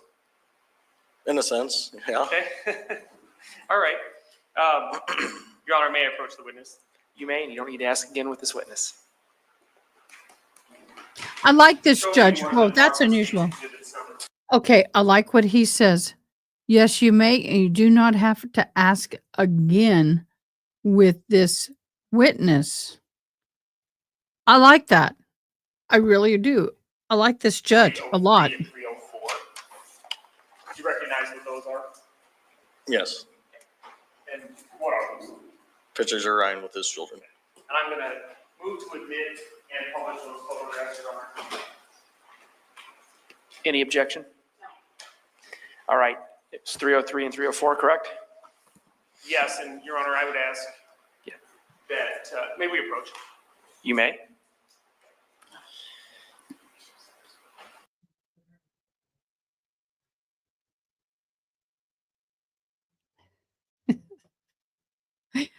Oh, so Brian had been married for before one other child from that marriage. Yes. Oh, she looks haggard. Not trying to be mean, boo, but she does look a little haggard. All right. Hold on.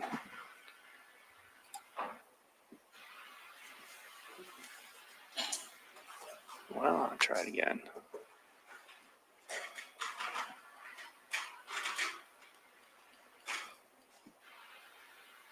They're having technical problems yet again.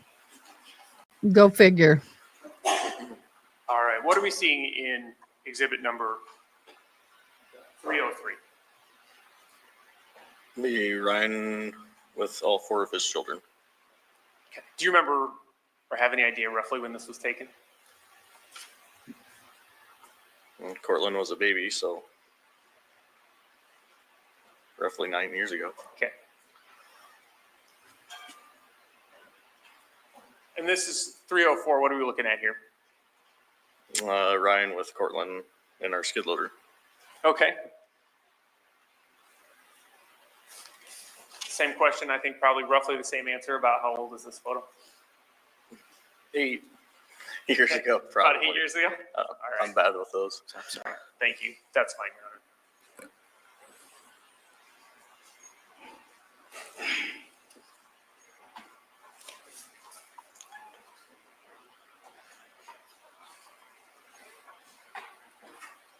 All right, so you stated that the families would do things together, birthdays and holidays. Did you take trips together as well? Just both of the families spend time with all the children? Yes, Okay. And how well did you know Karina?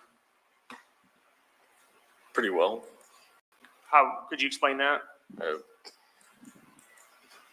guess I don't know how. When did you first meet her? I think we were down at the Lake of the Ozarks. Okay. And do you know how long she and Ryan were married before he passed away? Not off the top of my head. All right. Do you have an idea of how long she was somebody that was part of your family? Roughly 10, or my wife won't be mad at me. 10 plus years. Okay. I'm going to ask you to pull that microphone just a little bit closer to you. We're having a little bit of trouble hearing you. He was going to get in trouble. Your Honor, could we put the lights back up? All right, so I want to talk to you then about early morning of June 18th. Did you receive a phone call from Karina Cooper on that morning? I did. What was the nature of that phone call? That somebody was inside their home. Can you describe the tone or demeanor of the conversation you had with her? Hysterical. So you get a call and she says someone's in their house. Did she say anything else? Not much, just words you couldn't really come up with. It's mainly just screaming. Did she say anything about Ryan at all? No. Did she mention whether Ryan was injured or bleeding? No. Did she ask you to call 911? No. Did she ask you to call for an ambulance? No. Do you remember roughly what time this call was? 4:30 That's 4:30 a.m. or p.m.? a.m. What were you thinking at that time? At first, didn't know if it was real just because woke up out of sleep for it, but I didn't know what to think. So what'd you do? I grabbed a pistol that I had and went over there. Think you made it. How'd you get there? Run. What'd you drive? In my pickup. Okay, so you take your pickup, you have a pistol. Do you remember which pistol that was? It was a 9mm. I know, right? Do you remember about how long it took you to get there? At least 5 minutes. Okay. You said you live pretty much just up the road, right? Yes. All right. Describe for me then what you saw when you arrived. Went in the house and Cable let me in, or Cade let me in, sorry. And Karina was laying across Ryan on his recliner. Okay. So you pull into the driveway. At this point, the only information you have is that someone's in the house. Correct. And you have your pistol. Talk to me about how you get from parking the truck. What are you seeing from the time you park the truck to the time you're getting up to the house? I saw Cade in the window.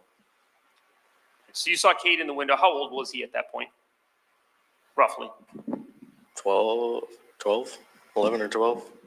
What were you thinking when you saw Cade in the window? My threat level went somewhat down. Okay, why? Should be obvious, but why? Because if there was somebody in their house that was not supposed to be there, I wouldn't figure he would be out and about. Okay. You said Cade let you inside. Yes. What door did you go in? It'd be the door that goes into the kitchen. Into the kitchen door. Did he open that door for you? Yes. What were your observations of his demeanor at that time, if any? Mainly just looked like shock. Okay. When you say that, what do you mean? Just confusion. Did he say anything to you? Not that I remember. Are you hearing anything at this point when you get up towards the door? Her screaming. When you say her, you mean Karina? Karina. Okay, where is the okay. Guys, I'm reading captioning over here. My neck is tired of this, so I'm reading it over here. Don't be offended. I have my captioning kind of lower in the corner so I can read it. No, you're being very good. I was in the kitchen, heard about the protein. The witness, what's not normal, is it? I don't know what you mean by this. Protein? I don't know. I may have, and once again, sometimes when I'm reading caption, it doesn't always work. We saw you without your shirt on. Oh my God. I hope you didn't see me without my shirt on.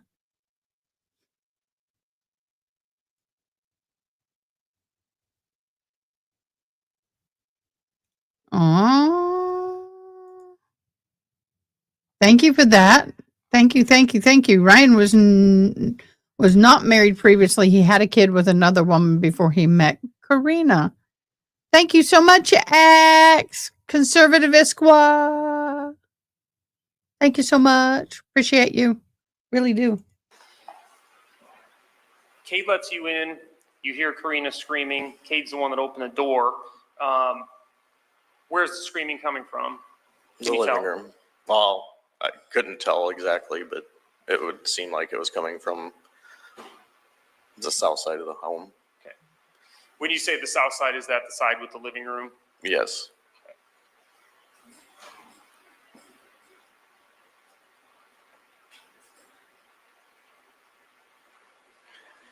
When you enter that house, we've had some testimony about this before from some of the deputies that were in the house. When you enter through that, right, what's marked there, that you said the door that goes into the kitchen, I suppose, there's a mudroom there as well? Yes, the main door entrance there. Once you're in the house, is there any way to get over to where Ryan Cooper is in the living room without going all the way around through the kitchen and the hallway? No. So that's the only way to get there once you're in the house from there? Once you're in the house, yeah. So obviously you traveled that route to get to the living room. Yes. What did you see when you got into the living room? Ryan in the chair with her on top of him. So she's on top of him. Any other adults in the house at that point? No. Did you see anyone else in the house at all? Besides, obviously, you mentioned Cade. Cable and Cortland. Okay. Did you see them at that point, like initially, or not? I believe so, yes. So you said Karina was on Ryan. Could you tell what she was doing? Not exactly, just laying on him, up against him, I guess, like face to face. Okay, face to face? I think, yeah. Okay, so her face is, you're seeing her face is literally against his face? Yeah, kind of like you would be hugging almost. Could you tell which side of his face her face was touching? Be his left. Was she doing anything? Was she moving, or was she just pressed against him? I don't recall exactly what she was doing. Okay. So you come in, she's sitting on top of him. Her face is on the left side of his face. Did you make an attempt to touch Ryan or determine if he had a pulse? Yes. And explain that for us. What did you feel? I remember grabbing his leg, and at that point did not feel warm. It wasn't cold, but didn't feel warm. And I checked for a pulse and got no pulse. I'm sorry. I did not get a pulse. You say you touched his leg. Was that his bare leg? Was he wearing shorts? Yes. And you said his leg was cold? Yeah. Yes. Did you make any observations regarding any blood or tissue or anything else at the scene at that point? I noticed the blood. I mean, What did you observe? what's that? What did you see? Just blood on his Where? face, coming out of his nose and ears. Any observations about the blood itself? Did it appear wet or dry, or no observation at all? I remember it was either the nose or the ears. It seemed like it was dry.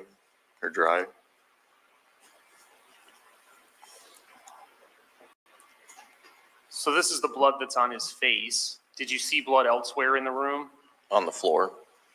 What observations did you make of that blood? At that point, it looked like it was darkening. It wasn't bright red. What did that mean to you? That it wasn't immediately fresh.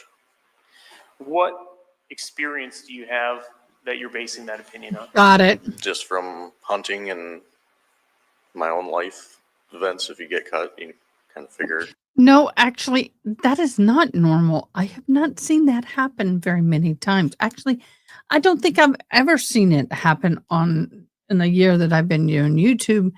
Every time they approach, they go, "Your Honor, may I approach? May I approach?" So this may be something that this particular judge does, but oh my gosh, never have I seen this.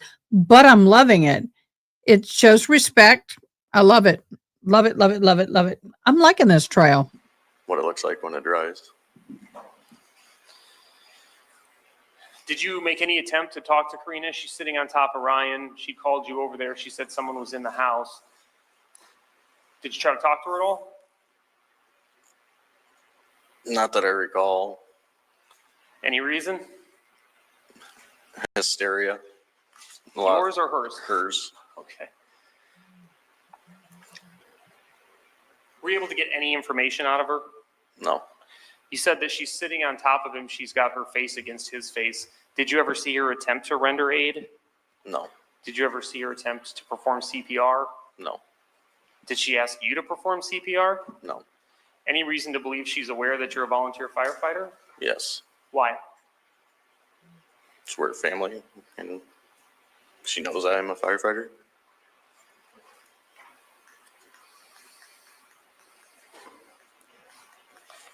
So one thing we haven't talked about yet, you're on the way over to Ryan and Karina's property down the road from your house. She told you someone was in the house. You have a pistol. Did you attempt to call 911? Yes. When did you make that call? On my way out the driveway of my house. Okay, so as you're leaving your own property, Correct. you call 911. Yes. For what purpose? Because I was told somebody was in their house. Okay. So I'm assuming you were able to contact and reach 911, is that Yes. correct? And do you remember when you terminated that phone call? When did you hang up with 911? When the deputy got there. Okay, when you say when the deputy got there, that wasn't the best question on my part. Where were you when you hung up with 911? In the living room. Okay, so you're in the living room at Ryan's. So throughout the duration of what you just described to us, where you leave your house, you enter Ryan and Karina's property, you come through to the living room, you're on the phone with 911 until a deputy arrives. Correct.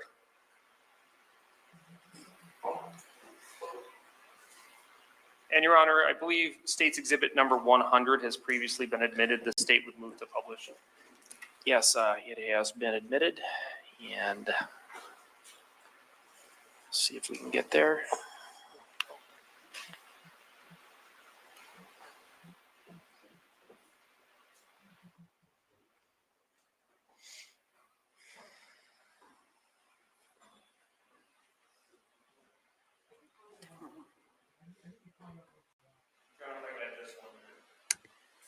Yes, I took a When you're ready. selfie.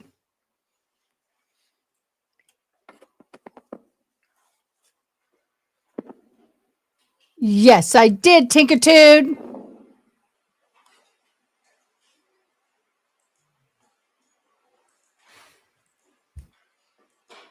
Ronnie, I'm going to get in trouble. Just saying. Just saying.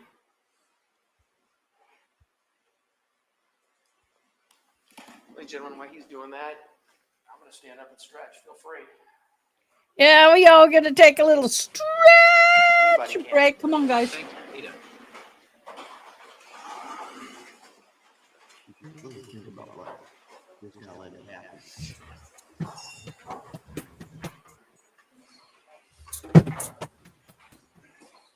Ah, no. Thank you.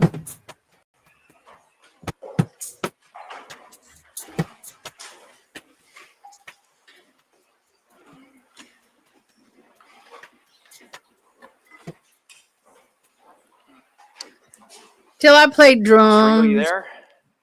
Indeed, Your Honor. Thank you. All right. Oh, So everybody he have a does look seat. exhausted.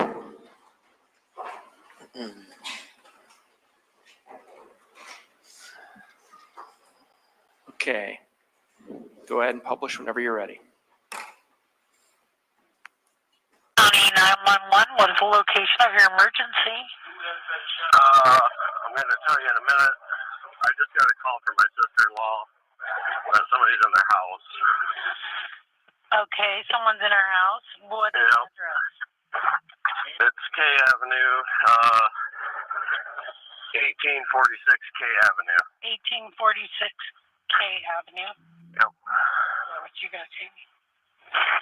Okay, someone's in our house. Yep, I'm just pulling in now. And you're there? I'm just coming in my driveway. Okay, because that's up in Traer area. Yep, yep. I have a, what's your sister's name? Karina Cooper. Cooper? Karina? Yep, yep.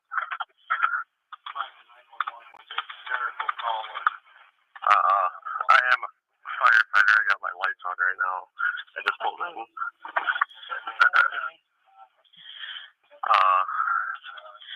Okay, but she said someone's in the house. Screaming hysterically. Yeah, it's because we have. I see the kids in there. We have a female on 911, but can't understand her. Okay. I'm just wondering if that's her. It probably is. I am armed. Do you want me to proceed? Okay. Yeah? No. Okay. Three kids just came out and told me to come out. I'm not flirting. I've been told I need to start doing some short stories, and I need to start posting more on social media about the channel. So I took a picture for the post for tomorrow. I'm trying to be a good girl. I'm a good girl. Yeah, she's still Chicago. screaming. So I can find out what's going on. But she said there was somebody in her house.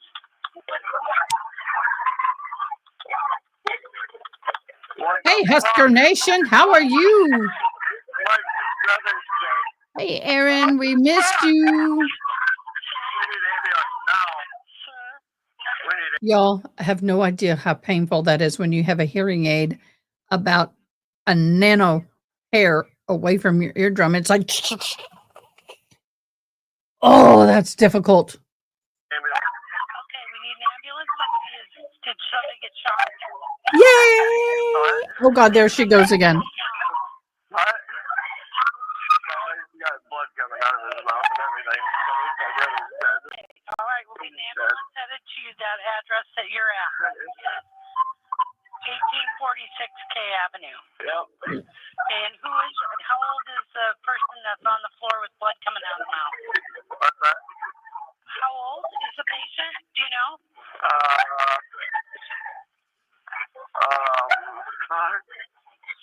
It's all right.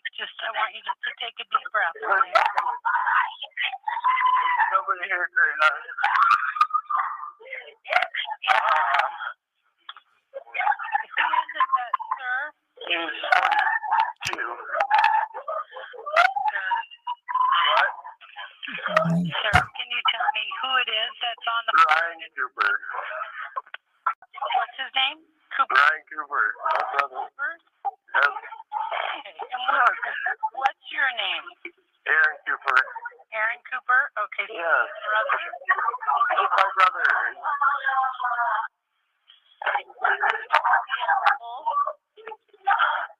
I don't know. And you said you're a firefighter, correct? Yes. Hold on. Aaron? Karina, let me try to check.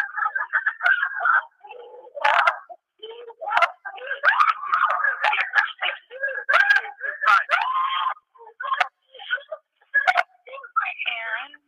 Yep. I need to know, No. is there anyone in the house that's in danger now? No, I don't think so. So there's no one there with a gun? No. Okay.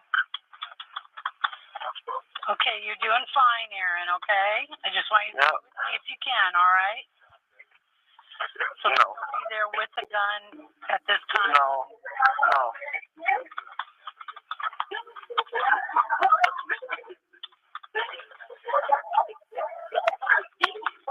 We got an ambulance started, okay? We're going to get them started. Yep. We have a deputy on the way, okay? Sure. Okay, you're doing a good job. You're doing a good job. Can you tell me how your brother's doing? God. What happened to your brother? Lying in the music recliner. I'm sorry, could you say that again, please? He's just in the music recliner. Blood out of his mouth and ears. Do you know if he's been shot? No. He has not, but there's blood coming out of his mouth? And ears and all over on the floor.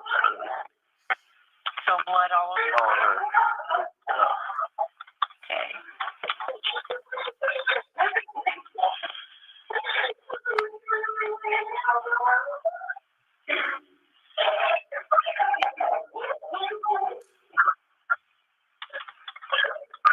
Can you go, please?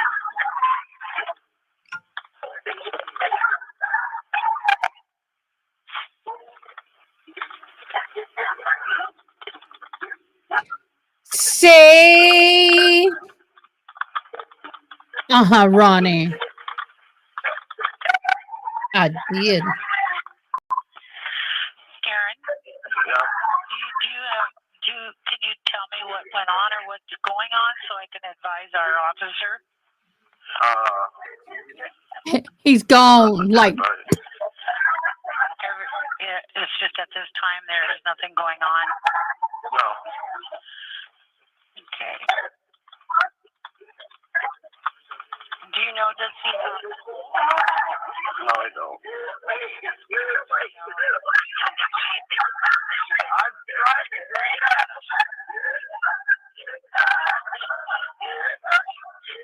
that's hurt. That physically hurt.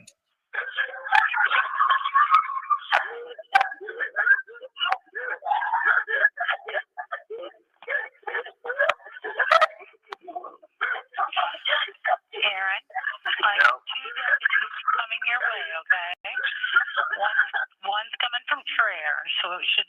long to get to you. Are you guys in the living room? Yeah. Floor? There's recliner. I'm sorry. There's recliner. There's the cop here now, so.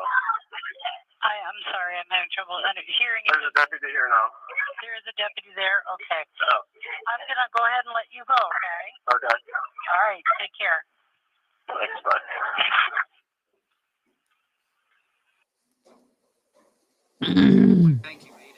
It really does physically hurt my ears. I actually have to go on my phone and turn it practically off. It's like little knives jabbing. I don't know how y'all are doing. Thank you. So that's the phone call, obviously, that you made with 911 on June 18th of 2021. Correct. I believe the 911 dispatcher asked you if your brother had been shot, correct? Yes. And I think you said that you didn't know. Correct. Can you explain what you were observing and what you thought had happened at that point, if anything? I couldn't tell what was wrong. Why do you say that? I mean, what were you seeing that left I you in didn't this see state an where it sort of- obvious injury. Or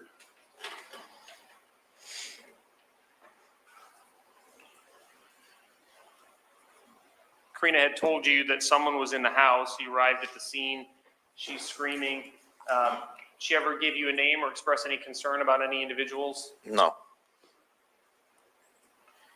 I think 911 asked you what was going on so that they could advise, and you stated there's nothing to advise. What was that conversation? It means he's deceased. That everybody was, or Ryan and her were in the living room, and the kids were in the bedroom, and I have seen nobody at that point. Did you see any signs of forced entry or anything that gave you concern that anybody else was there? No.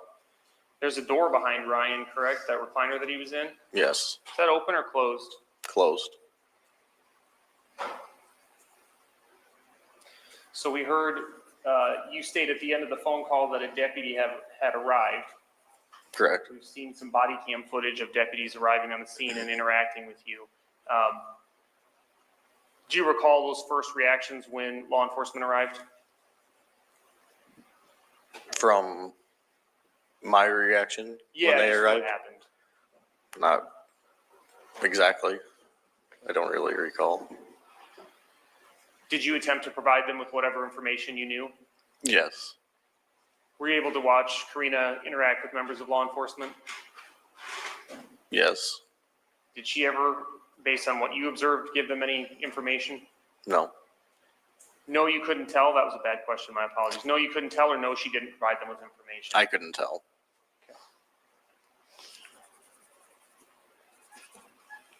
So once the deputies arrived, what did you do next? Did you stay in the house? Did you leave the house? Eventually they wanted Karina to go out of the house, and I helped them take her out of the house. Where did you go? I think there was a bench at the front door. What happened when you got to that bench? And we sat her there. For what purpose? I think that's where law enforcement took us. Was there a time when the two of you were alone and law enforcement wasn't around? On that bench, some time where you were alone? I don't recall it. Okay. During that time that you were outside, did she ever provide you with any further information, what was happening or what had happened? No. Did you ask her what was going on? No. Okay. At that point, did you feel there was any point in trying to talk to her? No. Why do you say that? Because most of it was just screaming and hysteric. Yeah. At some point, did you get some of Ryan's blood on you? Yes. How did that happen? I had blood on my hand from checking from his pulse, and I had some on my chest from her hair. From Karina's hair? From Karina's hair, when I helped her out of the house. Should be fairly clear, but can you just, you helped her out of the house, and where was Karina in relation to you that you would have gotten Ryan's blood on you? With her head on my shoulder. as we walked out. Were you aware whether Karina had a handgun of her own in the house? No. Did you ever have a conversation with her about a gun safe? Yes. What was that conversation? I got asked by a deputy if I knew the combination to the gun safe in their house to ask Karina what it was. Did you know the gun safe code? No. Do you have any idea how to get into that gun safe? No. Did you have that conversation with Karina? Yes. What did she tell you? I couldn't get an answer. Or she said she didn't know, one of the two. Do you remember about how long roughly that conversation was after you'd first arrived on scene? No. Were there any other security codes or other types of information you tried to get from her? I know there's some. The shop combination to get into the door there. Okay, explain that. I didn't know, I didn't see my brother's vehicle there, so I wanted to check the shop, make sure nothing was stolen, or just trying to find information. Okay, and you're trying to find that information by talking to Karina? Yes, to get the code for the doors that were locked. Okay, what happened when you talked to her about that code? She gave me that code. Okay. What was her demeanor at that time? The same as it was most of the time. Could you describe for us just a little bit? You're familiar with that property, correct? What? Are you kidding me? Are you kidding me?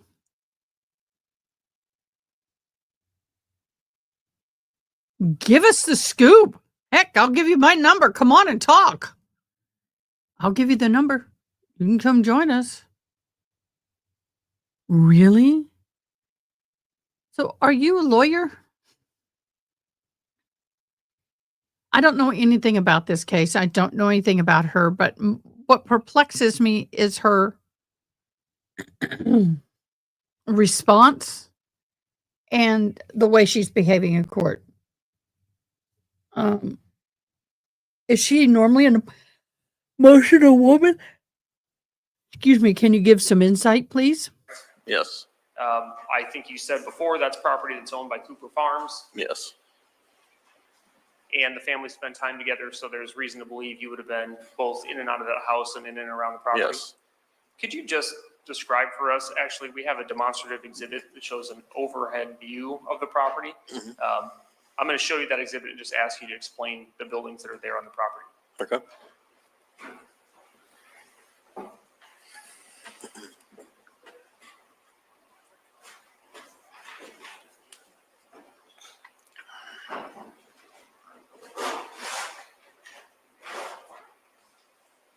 And Judge, this is States 311.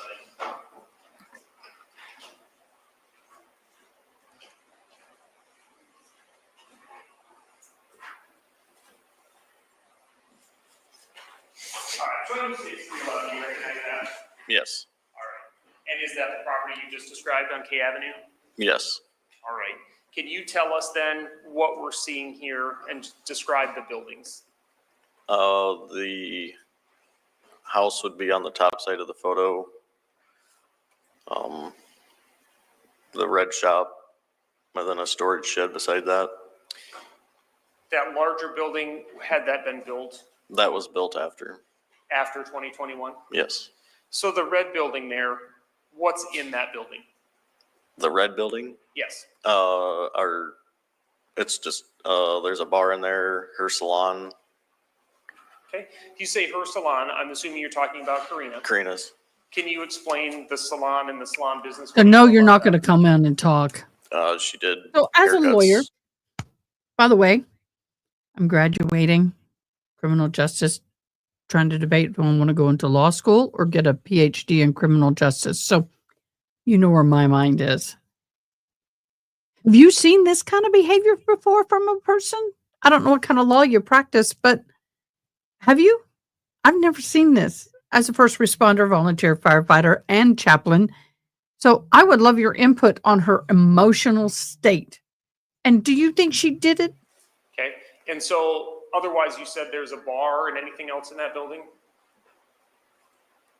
Not of importance, really, just place to park and have recreational things in. Okay. And then the next building. Well, I got over that you're a smaller lawyer. building, what's that used for? Mainly storage. What kind of law do you practice? Storage of what? Is it big enough to park a vehicle in? A vehicle, lawnmowers. So you said you had some concerns then about perhaps there had been some other things that were taken or maybe something had been stolen. So did you walk around the property, go in the shop and try to I make did. You did? Any signs that anything had been stolen that you observed? No. Did you yourself see any signs of forced entry or reasons to believe that anything had been pried open? No. So that morning of June 18th, 2021, at any point did Karina provide you with any information as to what had happened to Ryan? No. Or any information about anything she knew about what occurred that night? No. Following the homicide, did she ever tell you or have a conversation with you about what occurred? No. You said Well, that the thank you families for are fairly joining close, us. is that correct? Yes. Conservative Esquire. Is there any point at all where she called you or talked to you in person and had a conversation about anything related to Ryan's death? Not that I recall. Did she ever talk to you about seeing anything in the media or any stories related to this case? She did call me once to talk about that they found a shell casing. Does that not surprise me at all? See, yes, but did she actually conspire with him to do the deed? Or did he do the deed and she just is an innocent bystander in this? We're just finding out. Okay, what was You are more than welcome here anytime, Conservative Squire. Thank you so much for joining. that conversation? She wanted to know what it meant, what a shell casing meant. I'm sorry, someone was coughing in the gallery. I couldn't hear what you said. What a shell casing meant that they found. Wanted to know what that meant. Okay. Is this the first and only conversation that you had with her about Ryan's death following, well, it sounds like essentially at any time? Yes. Do you remember approximately when this phone call took place in relation to Ryan's death? 2 weeks, a week. I don't recall exactly, but So she calls you 2 weeks later and says that the news media is reporting that a shell casing was found? correct. Okay. And what did she say to you? I don't remember exactly word to word, but just wanted to know what a shell casing was and what that would mean. What was your reaction or thought based on that conversation? I would assume she would know what a shell casing is. Why? Just being around all of us hunters and knowing what guns are around. Okay. Has she been around? I'll ask you this. Did Ryan hunt? Yes. To your knowledge, did her sons hunt or use weapons? Yes. There are guns around their house and property? Yes. Was she around guns, hunting, shells, shell casings, bullets? I would assume so, yes.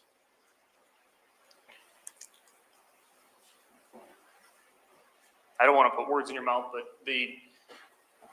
how would you characterize this conversation? You found it to be odd.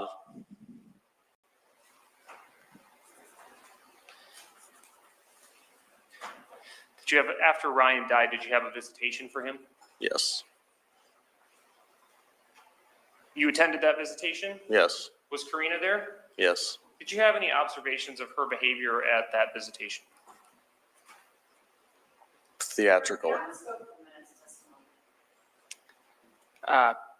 Council, actually, we'll take a break. We're going to take our mid-afternoon break anyway. So, ladies and gentlemen, we're going to take a 15-minute or so break. Our jurors and counsel and parties present. We have Mr. Aaron Cooper on the stand. Mr. Cooper, even though we took a break, I just remind you, sir, that you are still under oath. And I guess before we resume with direct examination, right before we recessed, there was an objection by Ms. Watt. I think the parties discussed it, and the state essentially concurs with the objection, so I'm sustaining the objection. And Mr. Ringel, you may move on to your next question. Thank you, Judge. Mr. Cooper, do you see Karina Cooper here in the courtroom? Well, then I accept that, especially if you know her. I'll accept that.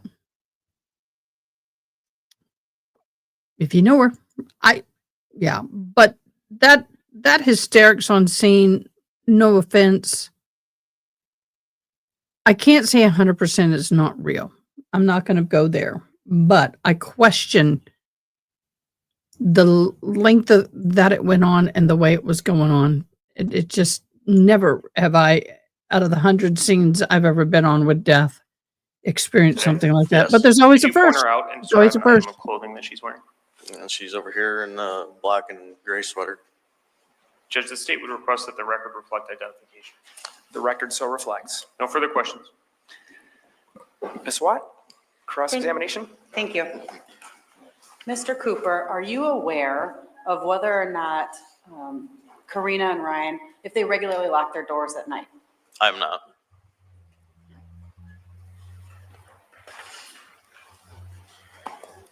Were you aware of any marital problems between the two before this night? I was not.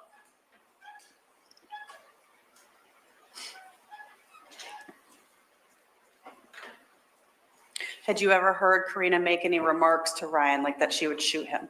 No. Okay, gotta go there. This is what Yana put in Discord. It's not playing. Why is it not playing? She's going like, ah, dang it. I don't know why it's not playing. Dagnabbit. phone- She was going like this. Cute as hell. Call about a shell casing.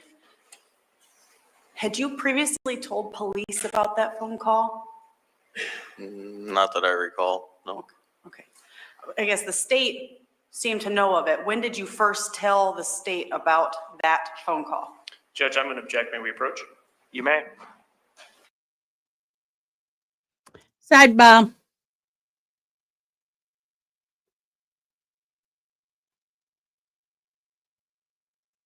Sidebar.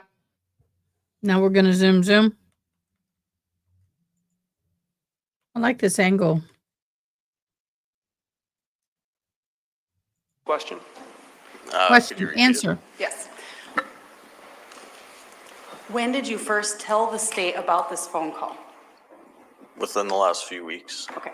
And I understand that oftentimes you might meet with Men will make us do prosecution the in order to just get ready stupidest for of trial. things. Correct. Yep.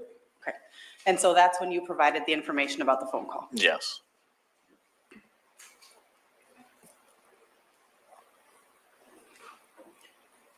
How many times had you previously talked to the police about this case? Or the state, I guess? I guess I don't have a number. Okay. Well, more than two? Yes.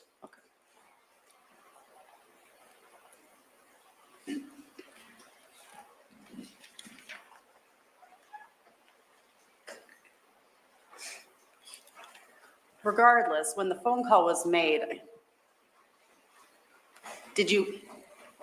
I'm assuming you didn't give it much passing thought if you didn't mention it for several years. No. Okay.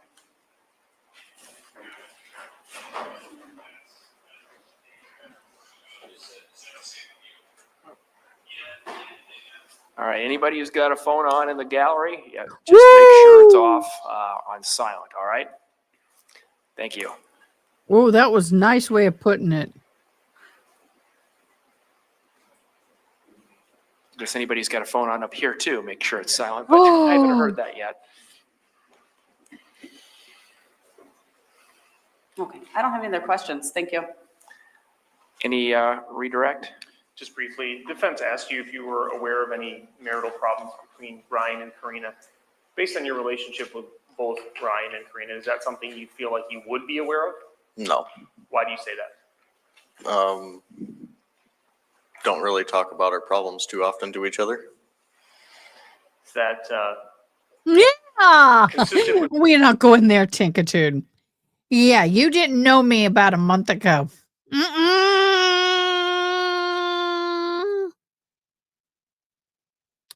Mm-mm. Mm-mm.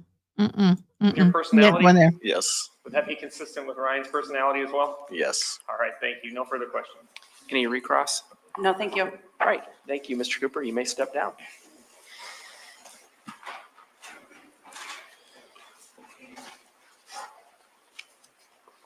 All right, is the state prepared to call its next witness? Yes, Your Honor, the state calls Kate Cooper. All right, before you bring Mr. Cooper in, I'm just gonna, any expanded media coverage had been authorized except for this witness, so that means any live streaming, any pictures, any audio recordings is off limits. I got a thumbs up from the back. Okay, so we're going dark. Let's see. All right, so We're what gonna I'm end going to the day. do on the, simply on the judges list, so it's clear for the record, is just note that I like him. skipped over by accident and addressed on the record. So, all right. He's a cutie I think we patootie. had one Looks like somebody sidebar. else I know. He does. And anyway, Ronnie, Mr. Ringle, Ronnie, you asked to approach. Ronnie. Doesn't he kind of sort of looks like somebody else we know? But maybe younger. Sidebar. And anyway, Mr. Ringle, you asked to approach when Ms. Watt was questioning Mr. Cooper, I believe about when he informed the state about the statements concerning the conversation he says he had with Ms. Cooper about the shell casing. And I think you were concerned that Ms. Watt was going to imply that that was somehow improper. And Ms. Watt said she wasn't going to do that, and that's kind of how it resolved itself. So, and I guess anybody wish to supplement that? No, I think that's accurate. Ms. Watt? All right. So I guess with that, anything further that we need to address on the record? Not No, today. state. All right, then we can go off the record. Just how many people are you expecting tomorrow? Ideally? A lot? Okay. Yeah. Let's see, we expect judge, we expect,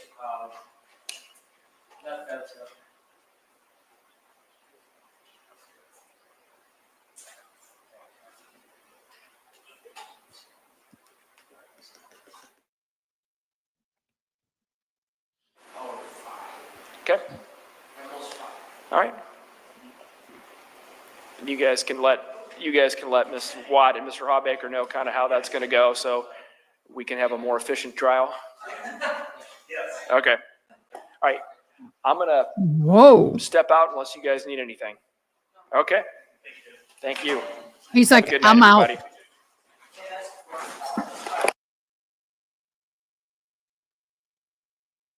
He's like, I'm out. We're done. I got too much to do. He's like, I got too much to do. Well, please come back another time. We greatly appreciate having you. And do you know what? We pray that the right outcome happens. You know, that's all I can say. It sounds like to me she is guilty, and I think you're feeling kind of the same thing. So there you go. I love that clock. I think that looks like that's wood. That looks hand carved. That must be a cool courtroom. Love the old courtrooms. Absolutely love them. Well, guys, that's it. So tomorrow, I'm gonna share this now that I can. This is what Yana sent me, and I was like, seriously, Yana, I loved it. I laughed my butt off. There she is. I loved Betty White. I don't care how old she was. She loved making a fool of herself. So anyway, absolutely love Betty White. She rocks. Absolutely rocks. Uh yeah, Ronnie, I'm sorry. Oh, sorry. Esquire is on X. See, I told you I had people from different. He's on alternate yours on X. That's my X. Yeah, he's on my X. That's why y'all don't see the comments because he's on X. I assume it's an E. Could be a she, but it looks like a he. Yep, on X. And apparently he knows all the players involved, including the judge. Oh, that makes sense. Yes, it does. Does. So tomorrow, what do we have? I just pulled a brain. I just pulled a. Okay, 9:00 tomorrow, the 3rd. We're going to have the closing arguments for the Raoul Valley, and then jury instructions. Then they're going to go home for the weekend. Then Friday, we're going to do day 2 and get caught up with this case. Valley. Almost want to go, Valley girl. I'm a Valley girl. Sorry. Spoil the kids. But then we'll come back on Friday and do today's or yesterday's day 2. We'll do day 2 on Friday. And then I don't know what time we'll end on Friday. It is the 4th of July. We may end about 3, 4 o'clock, whatever. I am going to go out with a friend and go. Probably we'll do a movie or something.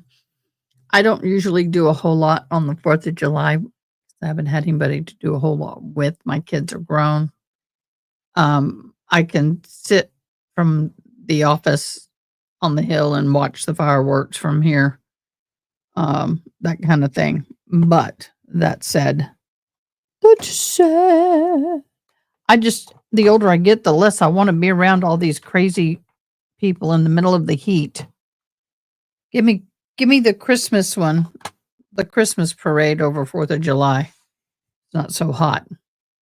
So, Ronnie, you need to get rest. You worked your ever-loving butt off today, and I'm so proud of you. It looks fabulous. For those of you who don't know, she did some cool stuff in her home. But I was watching for Lori Vallow Daybell interview, and we did not get. Oh, thank you for that. Thank you for canceling. Whew, that was loud. Had a beep in my ears. There was no newscast tonight. There was no interview with Lori shown tonight. I think someone thought there was. I didn't know if there was or wasn't, but I kept looking at it. So our docket looks like this. Oh, I love it. You know, you're so awesome, Yana. You're so awesome. So the docket for next week is July 7th, 9 a.m. Karina Cooper. We will be on verdict watch for Valley. Then we'll do Karina Cooper and Valley all next week, waiting for the verdict watch. Then on the 15th, we have Stephen Stearns, first degree red room starting, Morgan. So we got some stuff popping up. Do you know what we did? But there wasn't but a very short section of it was actual interview. The rest of it was him just talking about his experience, had his wife on. It was sweet, but nothing to, I mean, you can get it on YouTube, nothing that crazy. Most of it was 3 days ago. Yes, East Idaho News, you can find it there. I'm starting to like this little thing right here. The comments, as long as you have a dark background, it pops up. I can't change the colors. I can't do anything, but I will tell you, if you pop a light background, it's harder to see. So as long as you have a dark background, you can definitely see it. Oh, that's good. So kind of liking that. I am one of the beta testers for this program. So I get some of the beta testing. Yeah, it's so cool. Okay, I'm going to turn off the comments. Okay, guys, it is now 9:11 my time. It's time to go to bed because I was up bright and early this morning. I'm going to do my Bible time. I'm going to do some self-care, and then I'm going to go night-night. All right, guys, we'll see you in the morning. Bye. Well, it didn't work. Bye. Thanks for watching. Please comment, like, share, and most importantly, subscribe. I hope you have an awesome day. Till next time, take care.